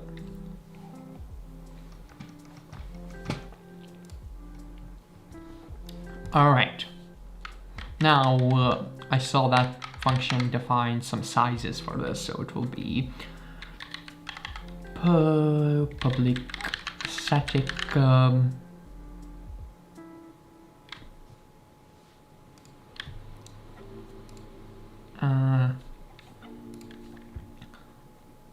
int, because everything is an int in Java. Size of equals, yeah, 2 plus 3 times 4 bytes. Okay, so we have this. I will create a constructor, public vertex 2fc, position vector 3fc, color is position equals position, this dot color equals color. I don't like to use this, but I have to. I complain so much. So far this code hasn't been so bad. But so far I haven't had horrible experiences with Java. I guess I haven't touched dependency injection yet. And I hope I don't have to. So we have that. Should I just public void copy to? So it will be float buffer. How does the whole thing do it? Because mem copy. There's one tutorial which does mem copy. Here we go. This mem copy. It goes through each vertices and it just does this. So we will just use byte buffer, and we will just do buffer dot put float, and we will just do. Okay, let's call this better because we deserve better. Right. You know what? I'm gonna call it call just so that it is the most inclusive name. it will be okay with both, you know. Although, let's trigger those British people. This whole graphics programming is in American English. So, position.x, x, y, z.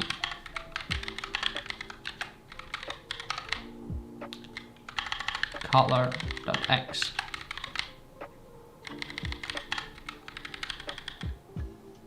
Oh, okay, I was wrong. Color.z. Here we go. I need a byte buffer. Oh well. Import Java byte buffer. I'm now starting to remember byte buffers where things are imported. Right? Oh, apparently I was wrong. I was wrong. Oh wait. Oh, I wasn't wrong. My auto-completion engine was wrong. Now, we have size off, etc. Let's just go back to the tutorial. So, we have this, which does the vertex data, etc. Now, we have this structure, very well made.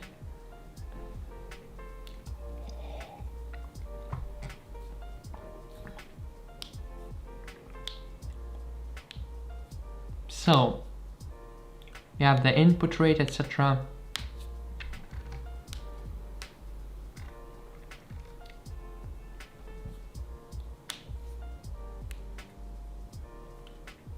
Right, okay.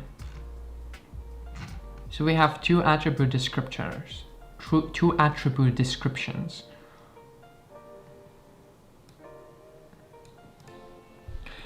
We've got input binding description, right? And we have destroyed that. Then we have our attribute descriptions, which defines the thing. And we have pipeline vertex input. Right. So we're gonna do these two first of all. Okay. So we will have public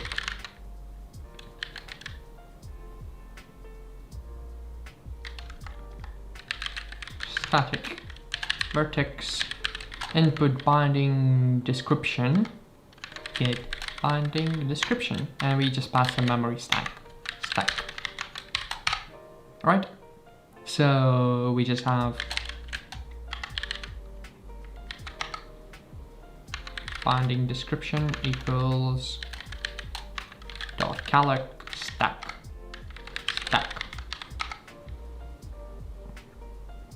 So dot stride equals size of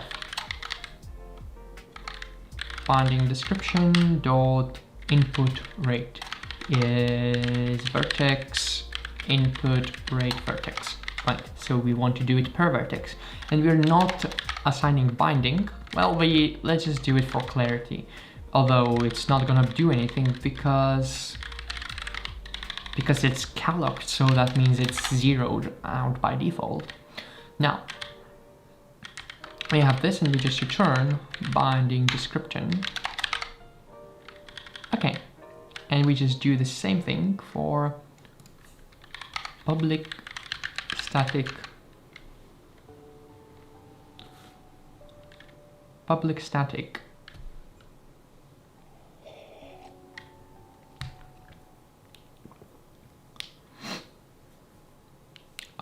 it will be Vulkan vertex input attribute description dot buffer, because we're gonna have two of those. Get attribute descriptions. So it will be, well, that's another thing. Look how long these are. Look how long these are. Calloc stack. So we have capacity of 2 stack, we will pass in a stack. This line, boy oh boy, how long is this? Oh wait, I believe this would be pointer buffer. No. Oh.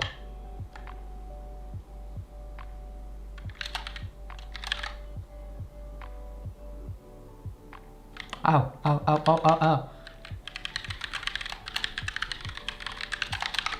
Okay, here we go. So we will just do return attribute descriptions.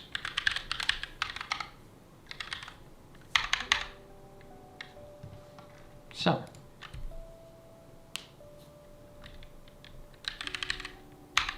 let's get 0. So we will just do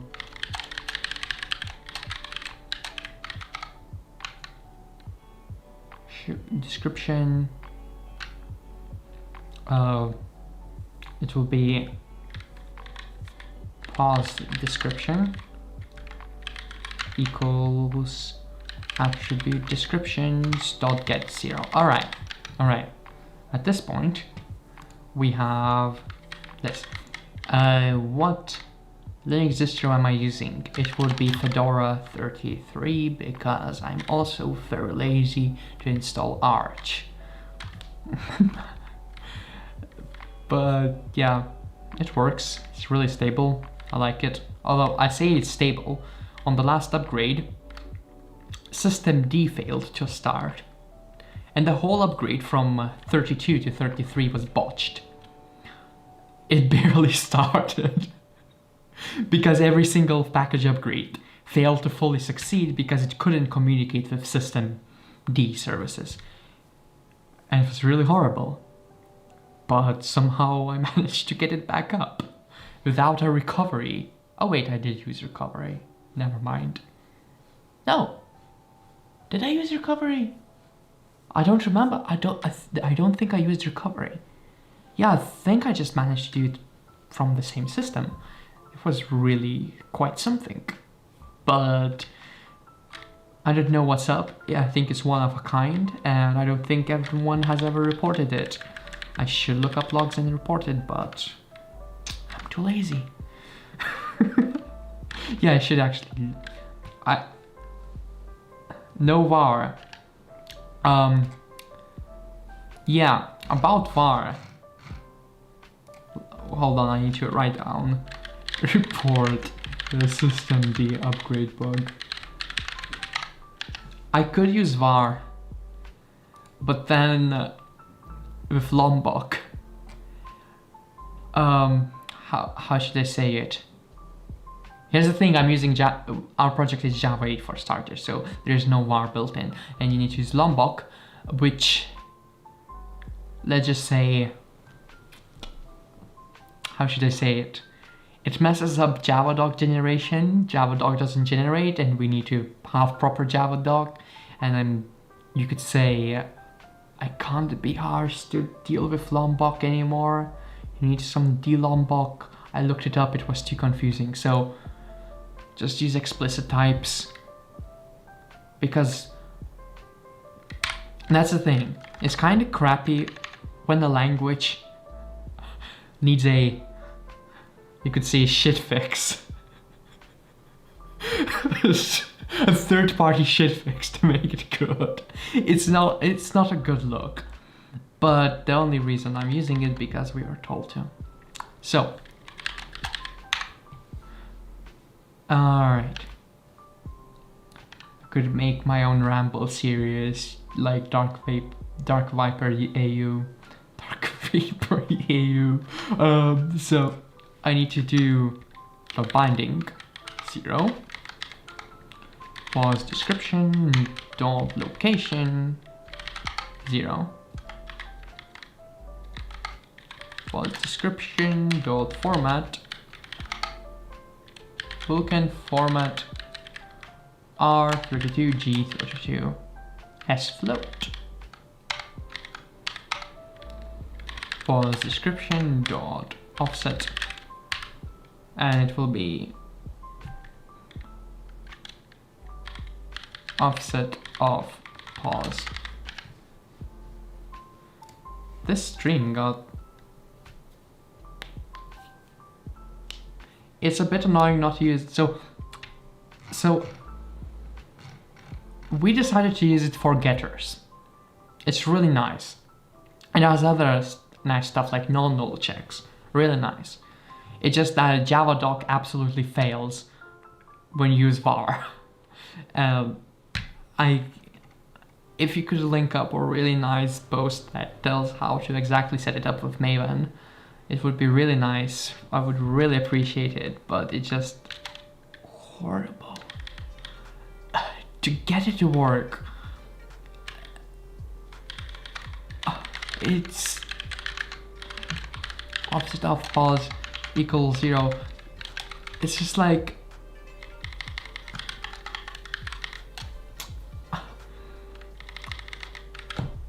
how can I put it cleanly? It's a shame that you can't integrate that stuff really well into the language, that everything would just work, and you should to just do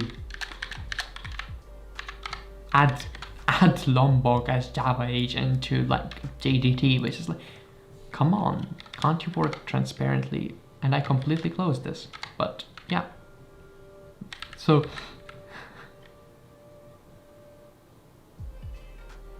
supplied builder with single annotation. Let's check that out. Lombok builder.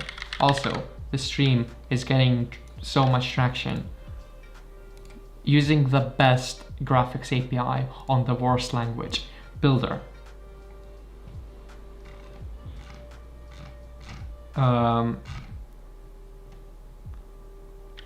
So with Lombok. Oh, wait.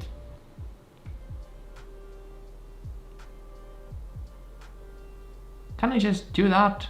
Wait. Where's Lombok? Hold on. Hold on. Vertex.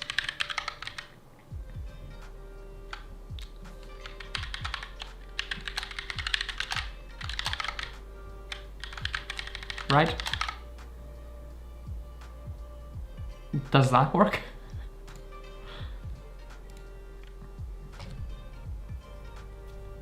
Alright, I think that would work. We'll just go ahead and do private static vertex vertices equals. Let's check this out. Let's check this out. Where is that? I need to... Alright, we actually need to have it static, so it uses vertices. And let's just copy paste these. Right. Huh, that works. Thank you. Builder. Seems awesome.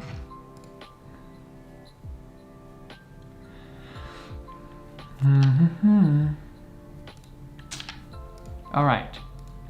Where is the stream window? Nice. Okay. This is actually really horrible that they put this here. I need to put it somewhere. This class is so massive. I will need to clean this up. I really need to clean this up, but I guess I'm following Java tutorial, so massive classes, not a problem. So we create these, which should work. And then what else? I'm gonna do the same thing right here with color descriptor.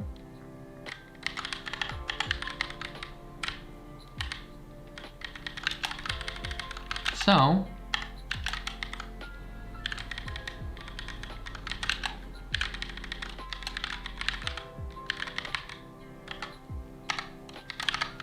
here we go, and we get one location is 1, I think binding stays 0, RGB 32,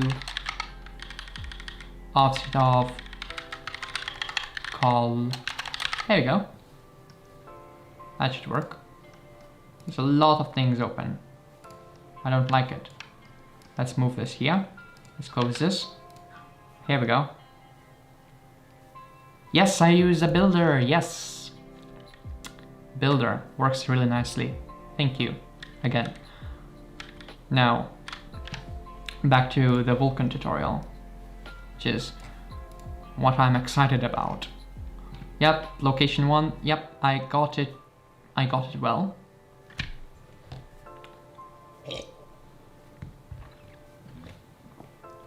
Now we need to create this. So it will be create graphics pipeline. Right, set up graphics pipeline.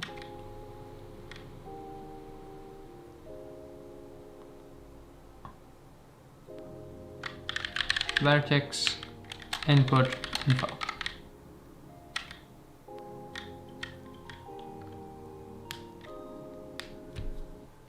So we will just do vertex input info dot vertex binding description count descriptions will be vertex dot binding descriptions stack. Right? Massive.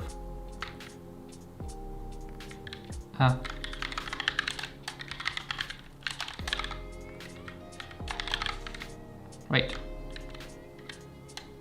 It takes in a buffer of value of vertex input binding description.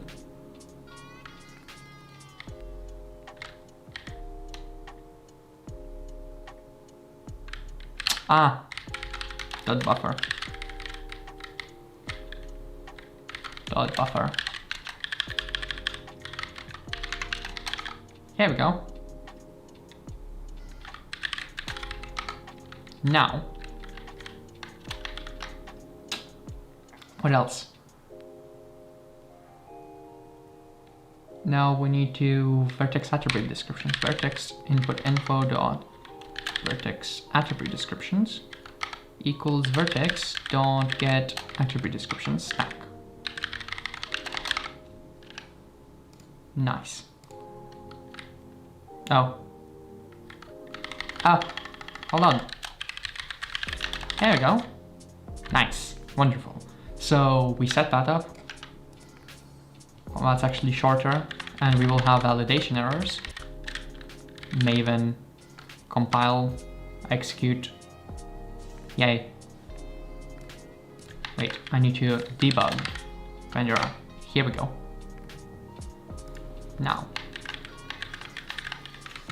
Now we have, should be set via vertex. Yes, yes, yes.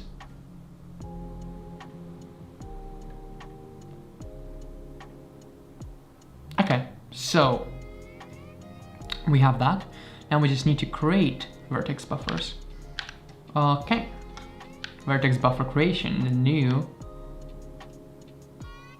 What switches am I using? Those are, I think, equivalent to cherry browns, but they're kind of knockoffs. I'm using this ultimate hacking keyboard. It's really nice. I'm not very big on switches though. I didn't like the very clicky ones because it would be ultra loud, but this is still too loud. But yeah, thank you. Now, buffers in Vulkan are regions of memory used for storing arbitrary data that can be read by the graphics card. They can be used to store Vertex data, which we'll do in this chapter, but they can also be used for many other purposes that we'll explore in future chapters. Unlike the Vulkan objects we've been dealing with so far, buffers do not automatically allocate memory for themselves. The work from the previous chapters has shown that Vulkan API puts the programmer in control of almost everything, and memory management is one of those things. Okay, so we need to create a Vertex buffer, which we will manage ourselves, which is really cool. I'm almost out of water. I might need to make another one of short breaks to get some water, but anyways, we have Vertex buffer, which we will do great things. How long is this? Huh, this is cool. Spoilers. Okay, so we create command pool before we create Vertex buffer before command buffers.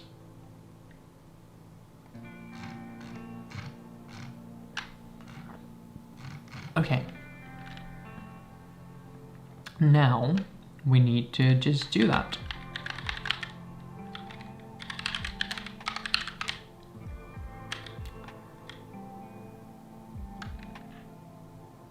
I mean, we set up command pool right here. We can do it right here. Doesn't matter. So create Vertex buffer.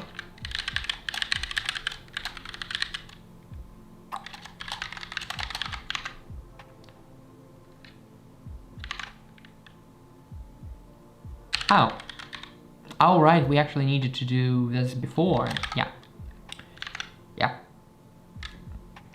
So,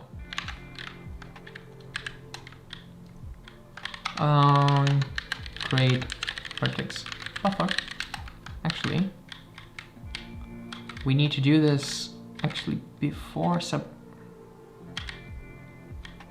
create Vertex buffer for rendering, I suppose. So,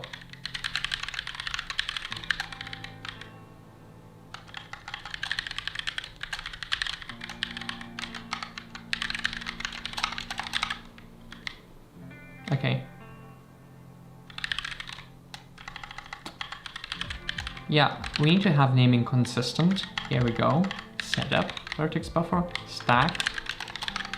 Here we go. Now, it's the same thing.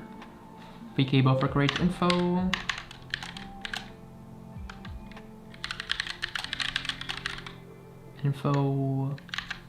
We just create one of them. Okay. Equals VK buffer create info dot calloc stack. And we actually set up Vertex buffers. Alright, we have that. So create info dot s type equals VK structure type command buffer create info. There we go. That was a quick alt tab. I need to use it in speedruns. Absolutely. Oh, it actually didn't work. Okay.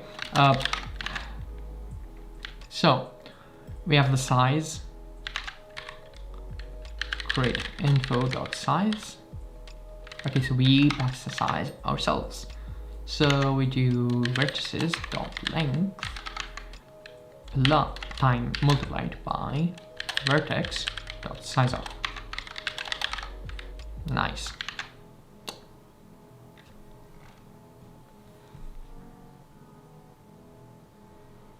Usage indicates which purposes the data buffer is going to be used. It is possible to specify multiple purposes using a bitwise OR. Our use case will be a vertex buffer. We'll look at other types of usage in future chapters. Yep, I will borrow that. Dot usage. Okay. Now, sharing mode. Sharing mode is the same thing, exclusivity from the graphics view, yeah. So, sharing mode. Exclusive, here we go. Now, can be owned by a specific queue family or be shared between multiple at the same time. The buffer will only be used from the graphics queue. So we can stick to exclusive access. Right?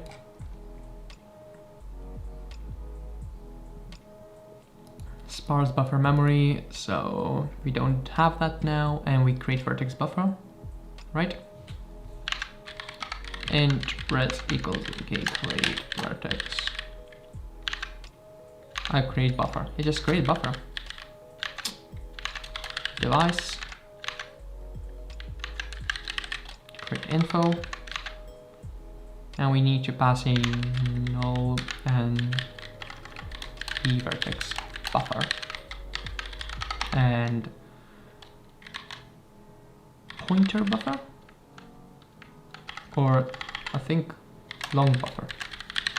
P vertex buffer equals stack the longs, and we pass in the null thing by default if res that equals Vulkan success. If we fail, we just throw an exception, which I really hate with passion, but it is what it is. This is a language. String format failed to create vertex buffer at. Okay, wonderful. All we need to do is vertex buffer equals the vertex buffer dot get 0. And we just need to do lots of code. Oh god, that's a lot of lines. So we have frames, we have this, we will have private long vertex buffer. We'll put this here. Is not used. Well, let's use you.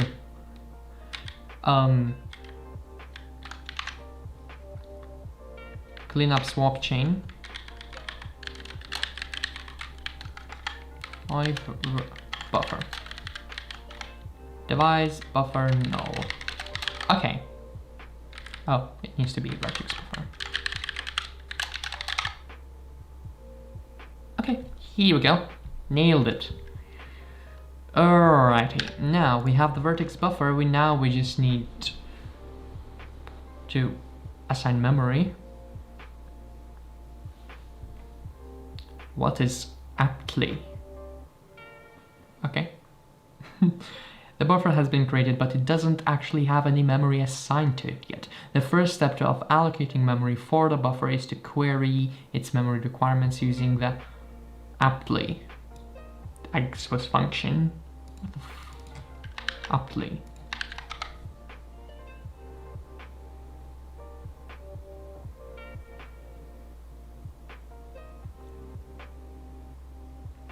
Okay, I suppose function. So memory requirements, get buffer memory requirements, size, alignment, memory type bits. Graphics cards can offer different types of memory to allocate from. Each type of memory varies in terms of allowed operations and performance characteristics. That 3.5 gigabytes, 917. We need to combine the requirements of a buffer and our own application requirements to find the right type of memory to use. Let's create a new function, find memory type for this purpose. All right.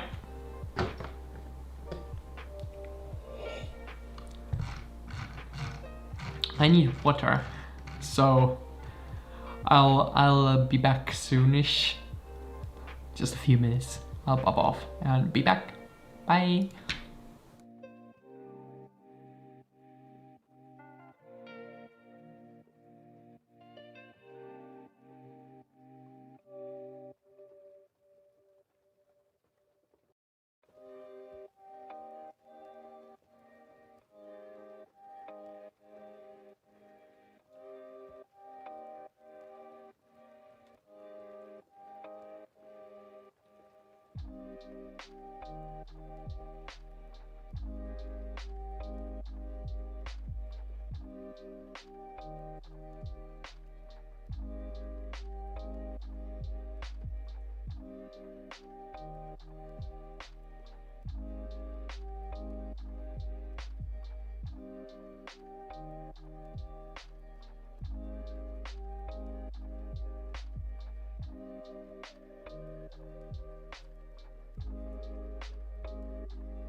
Alright, I'm back.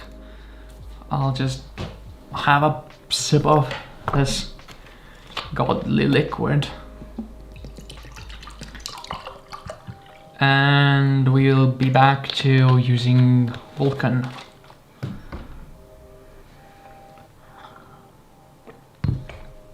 One second. Alright. So we get memory properties, a memory type count, failed to find,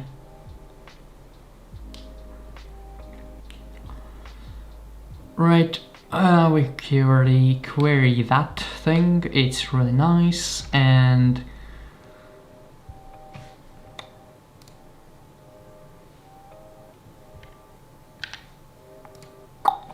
okay.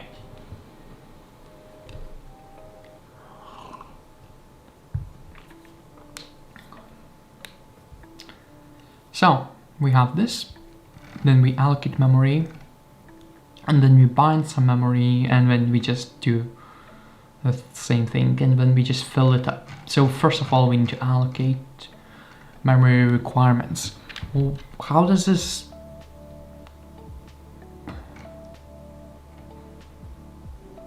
So we get property flags. How are we calling it? Okay, so we... How the hell is this supposed to be? So we first get memory requirements. And pass the memory type bits. Right? And this function does all that stuff. Okay, All right.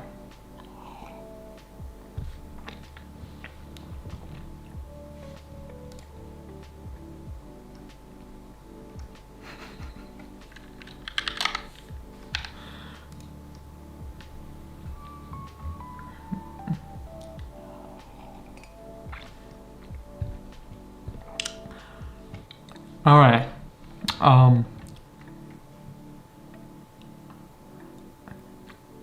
A friend wasn't brave enough to post it in the public chat. Come on, don't be shy. Alright, we just need to create memory requirements.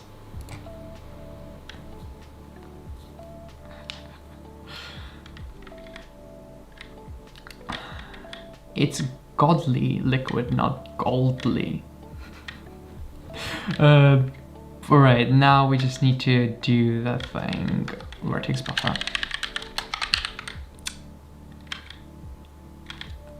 Okay, so we get the vertex buffer. Now we just need memory requirements.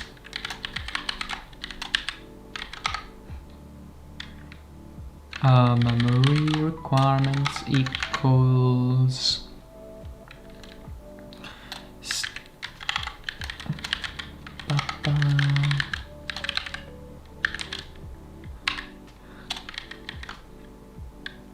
alright, stack, and then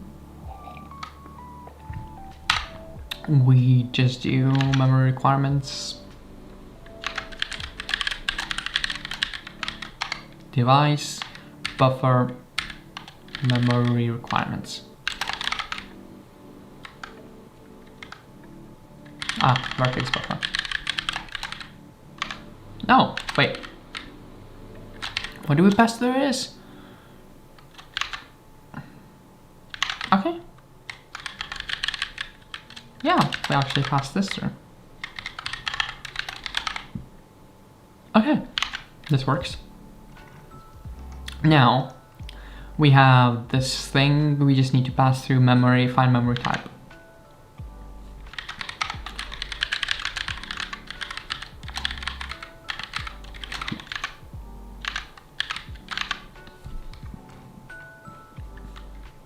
Okay, and it will be an integer. And we just pass through type filter. Int flags, I suppose. This is called flags. Oh wait. How do we call it?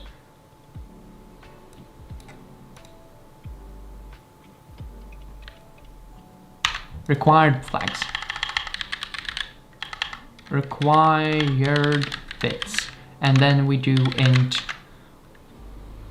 flags. No, it's vk memory property flags.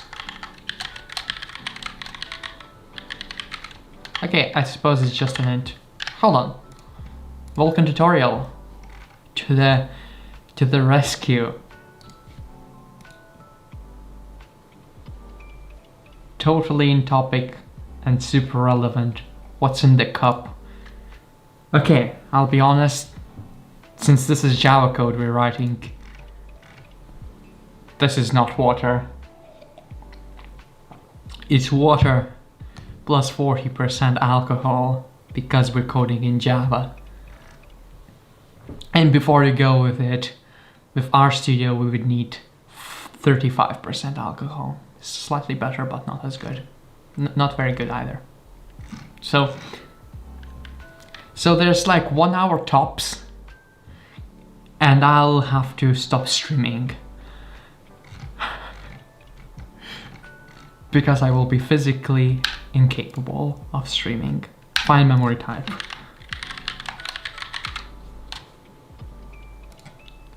Int properties. Look at that. Java is simpler. It makes it a superior language. So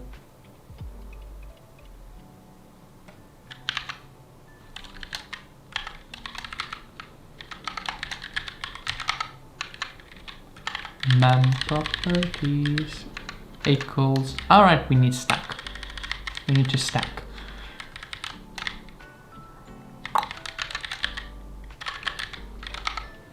Oops.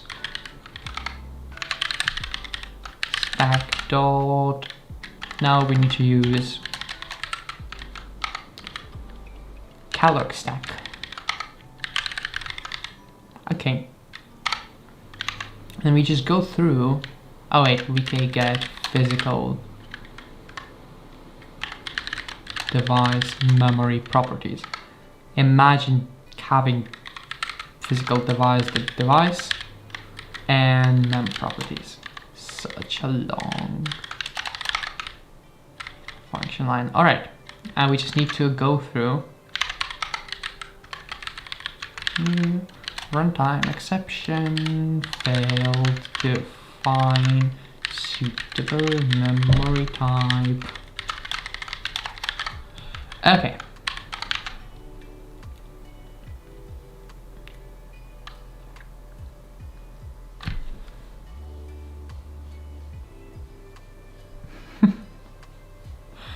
We'll use it in your project. Good luck. Good luck. Seriously, best of luck with your projects. Alright, now we need to go through memory type count. For... Are we gonna use a regular for loop? Oh no.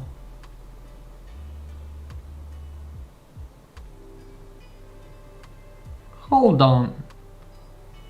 How does this make sense?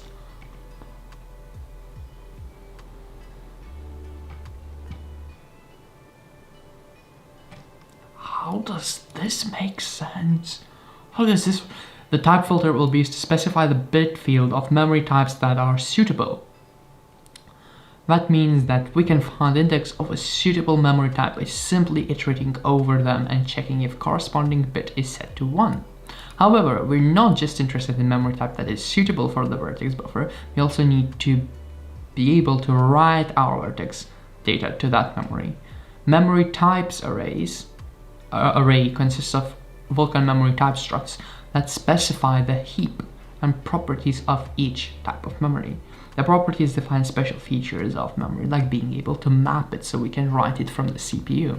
This property is indicated with Vulkan memory property host visible bit, but we also need to use the host's coherent bit property. We'll see why when we map the memory. I still am confused. Why is this work? Why does this work? Okay.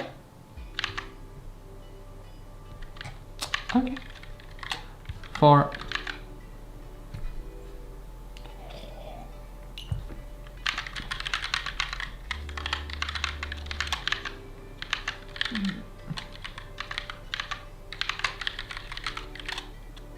right, I++. Yep, and we just do if type required bits.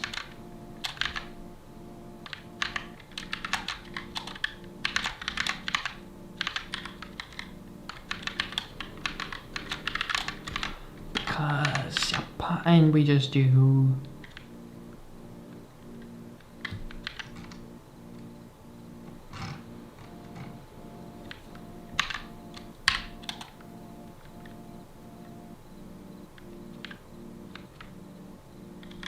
let's call it filter bits, maybe.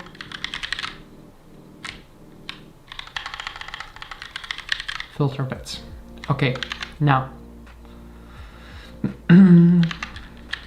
mem properties dot memory types index of I dot property flags properties equals properties. Okay. Return I. Alright, now we need to allocate memory, so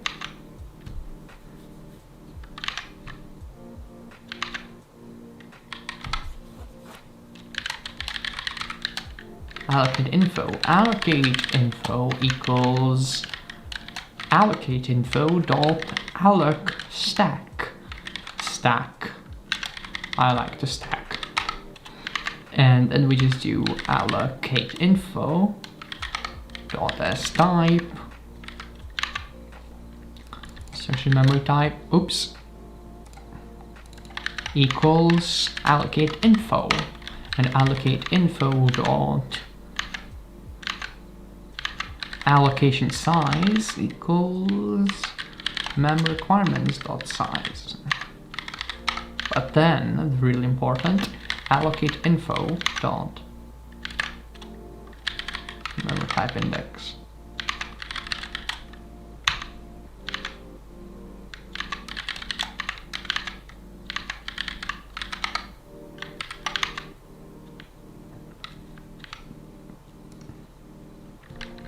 So we need these 2 bits. And we pass in this stack. Okay. Nailed it. Let's shorten this. Ooh, this became much neater. Actually, no, it's not very neat, but alas, this is how it is.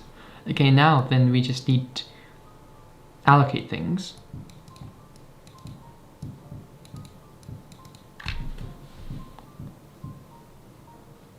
So I suppose it was going to be long buffer p vertex buffer memory equals stack dot long 0, and then we will just do res equals vk allocate memory.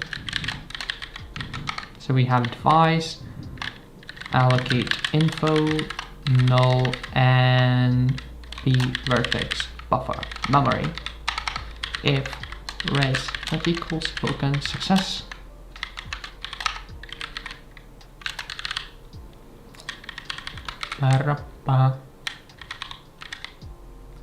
L2 allocate fixed buffer memory. Okay.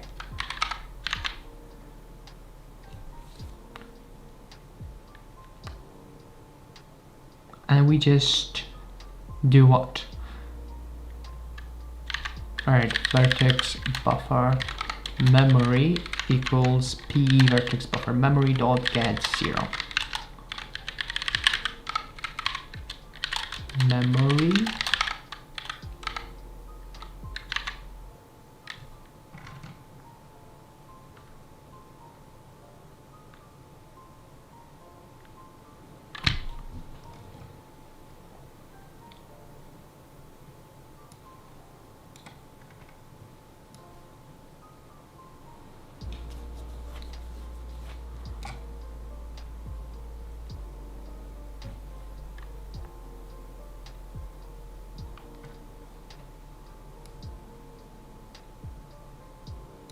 okay.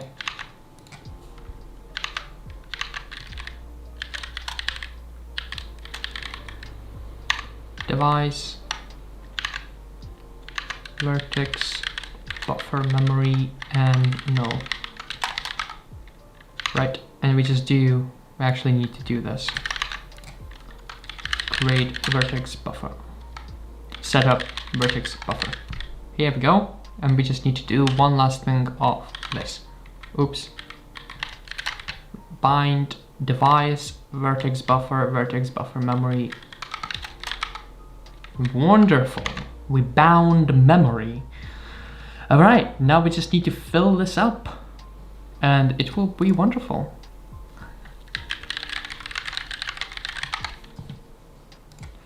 Yup.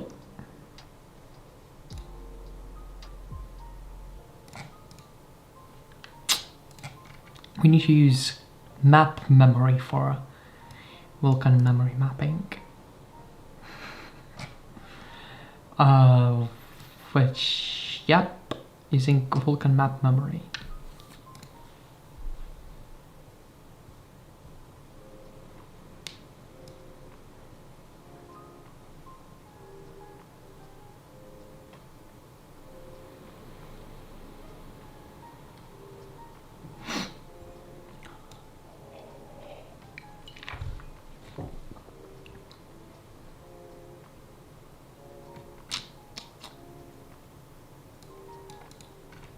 All right, so we need a map memory, then we can copy data into it.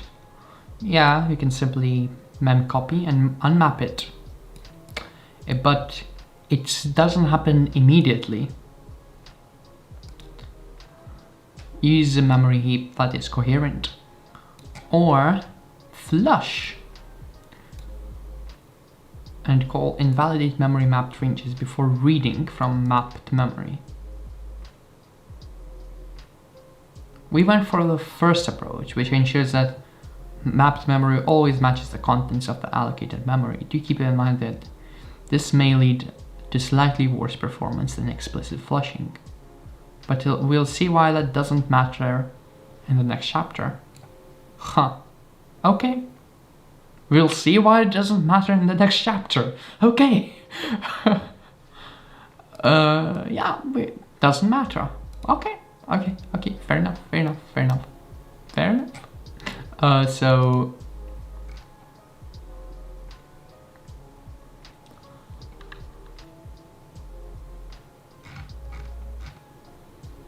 oh, that's what we use host coherent thing. Okay. Fair enough. Don't. What am I drinking? Come on. There's too many people ask that question.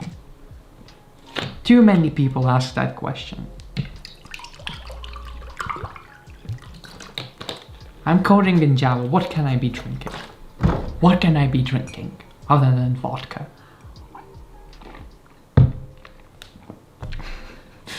No. So we have this. We just need to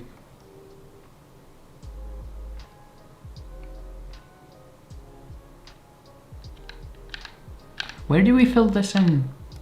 Did you say where to fill it in? Because you could do that and create vertex buffer. Yeah, let's do that. So vk map memory.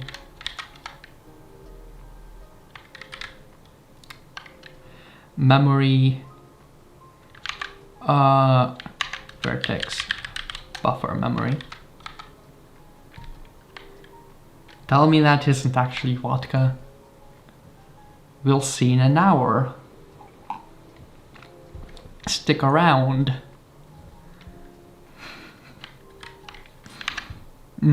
All right. So we have that 0 size buffer info. Where the hell is buffer info coming from?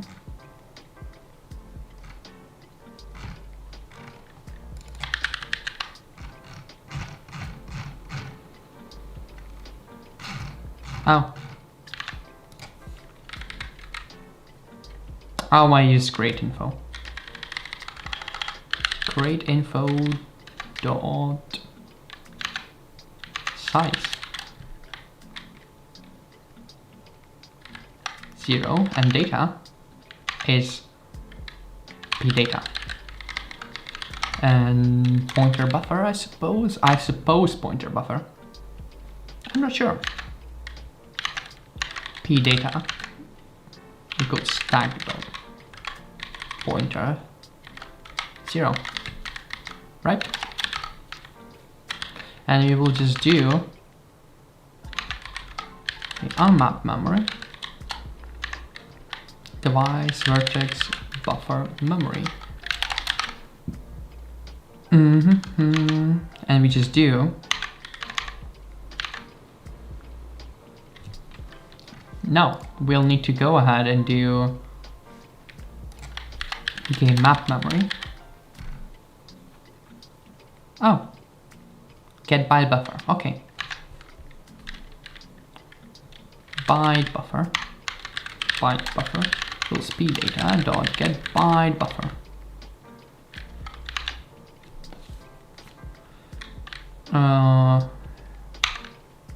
It will be size of create info dot size. And now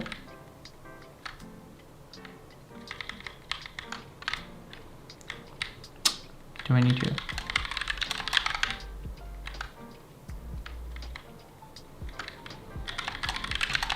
do this? Ah, here we go. Now for vertex v over vertices, we're just gonna do simple byte buffer don't, well, actually v dot copy to byte buffer. Booyah. Hey, we copied data over. So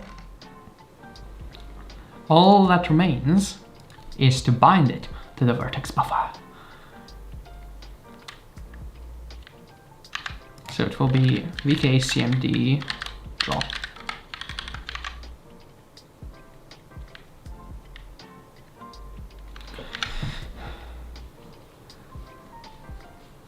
All right.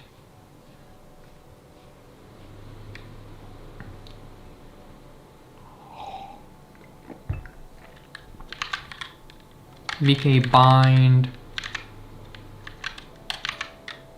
vkcmd bind vertex buffers.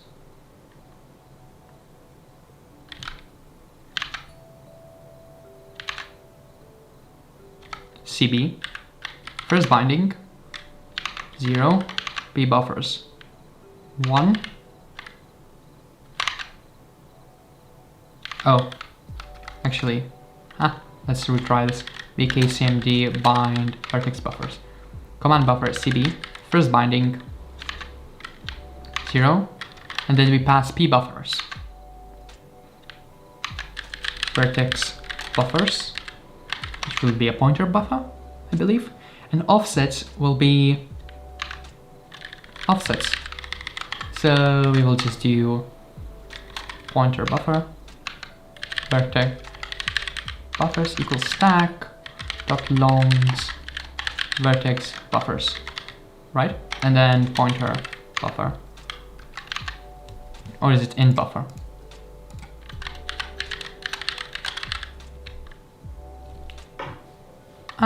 We actually use long buffers here. Yeah, long buffer. Offsets equals stack dot longs, right?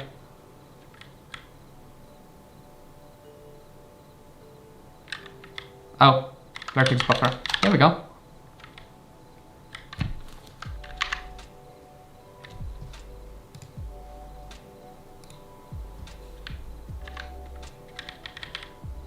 Instead, now we pass through vertices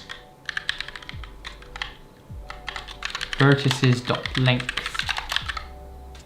And are we gonna get a triangle? Yes! Oh, triangle! Triangles. Look at that. So far the GPU is fine. The GPU is fine. Hey.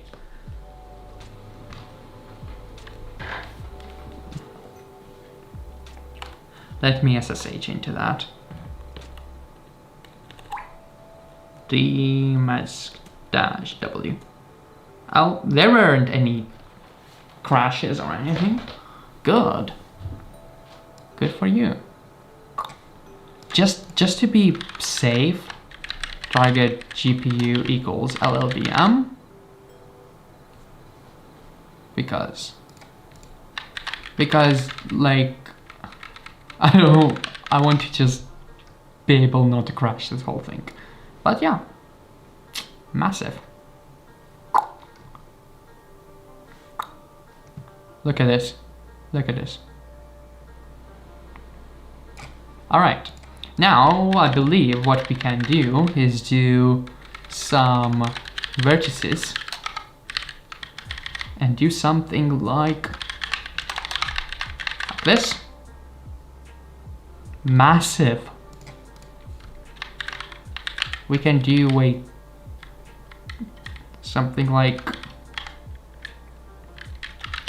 crooked triangle. Hey, what we can do,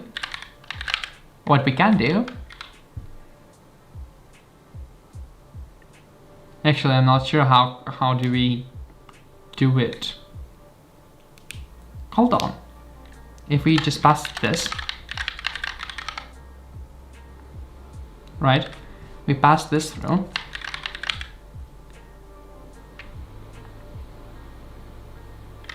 and we add another one.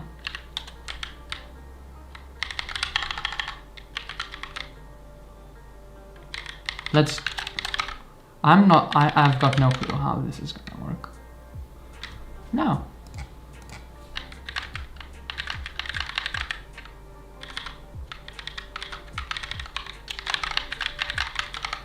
I'm honestly not sure. Yeah, I don't think it's working. Well, we got one triangle. We will need to do something else for multiple triangles. Okay, solid. Binding vertex buffer, done. I just need to undo this.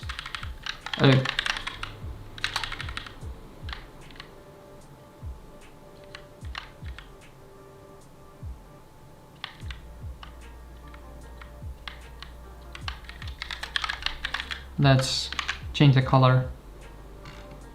I like this better. Green, blue, and white. Haha. Right, so this is the top one. Green, blue, and white. The bottom. So it's R, B.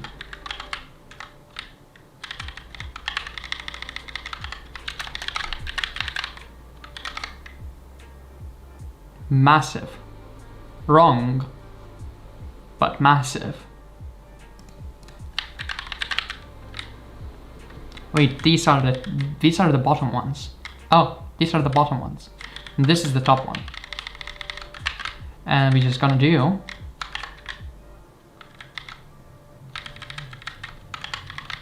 like so. Here we go. An upgraded triangle. Huh. Oh, wonderful. Am I gonna dare to go through another chapter?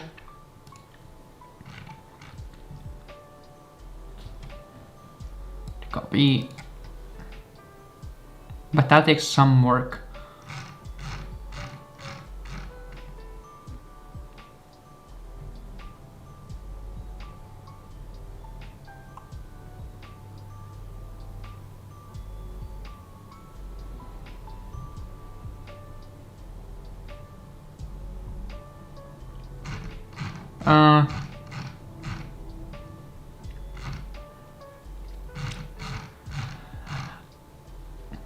You know what? I might call it a date for now. This 3.5 hours. And if you're wondering, for some reason you're wondering if this is vodka, this is not vodka. This is just regular old water. I'll be fine. I'll stream again. Don't worry about me. I will just do a quick cheeky push. And I will just do spotless apply. And comment vertex buffers and dynamic triangles. Yay.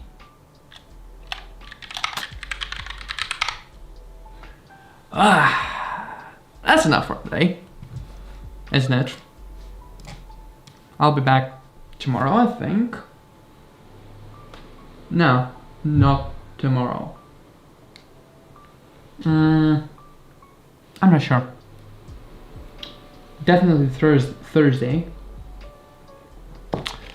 for more Java stuff. Yeah, I think so. It will be good. It will be a fun time. We will do more triangle rendering.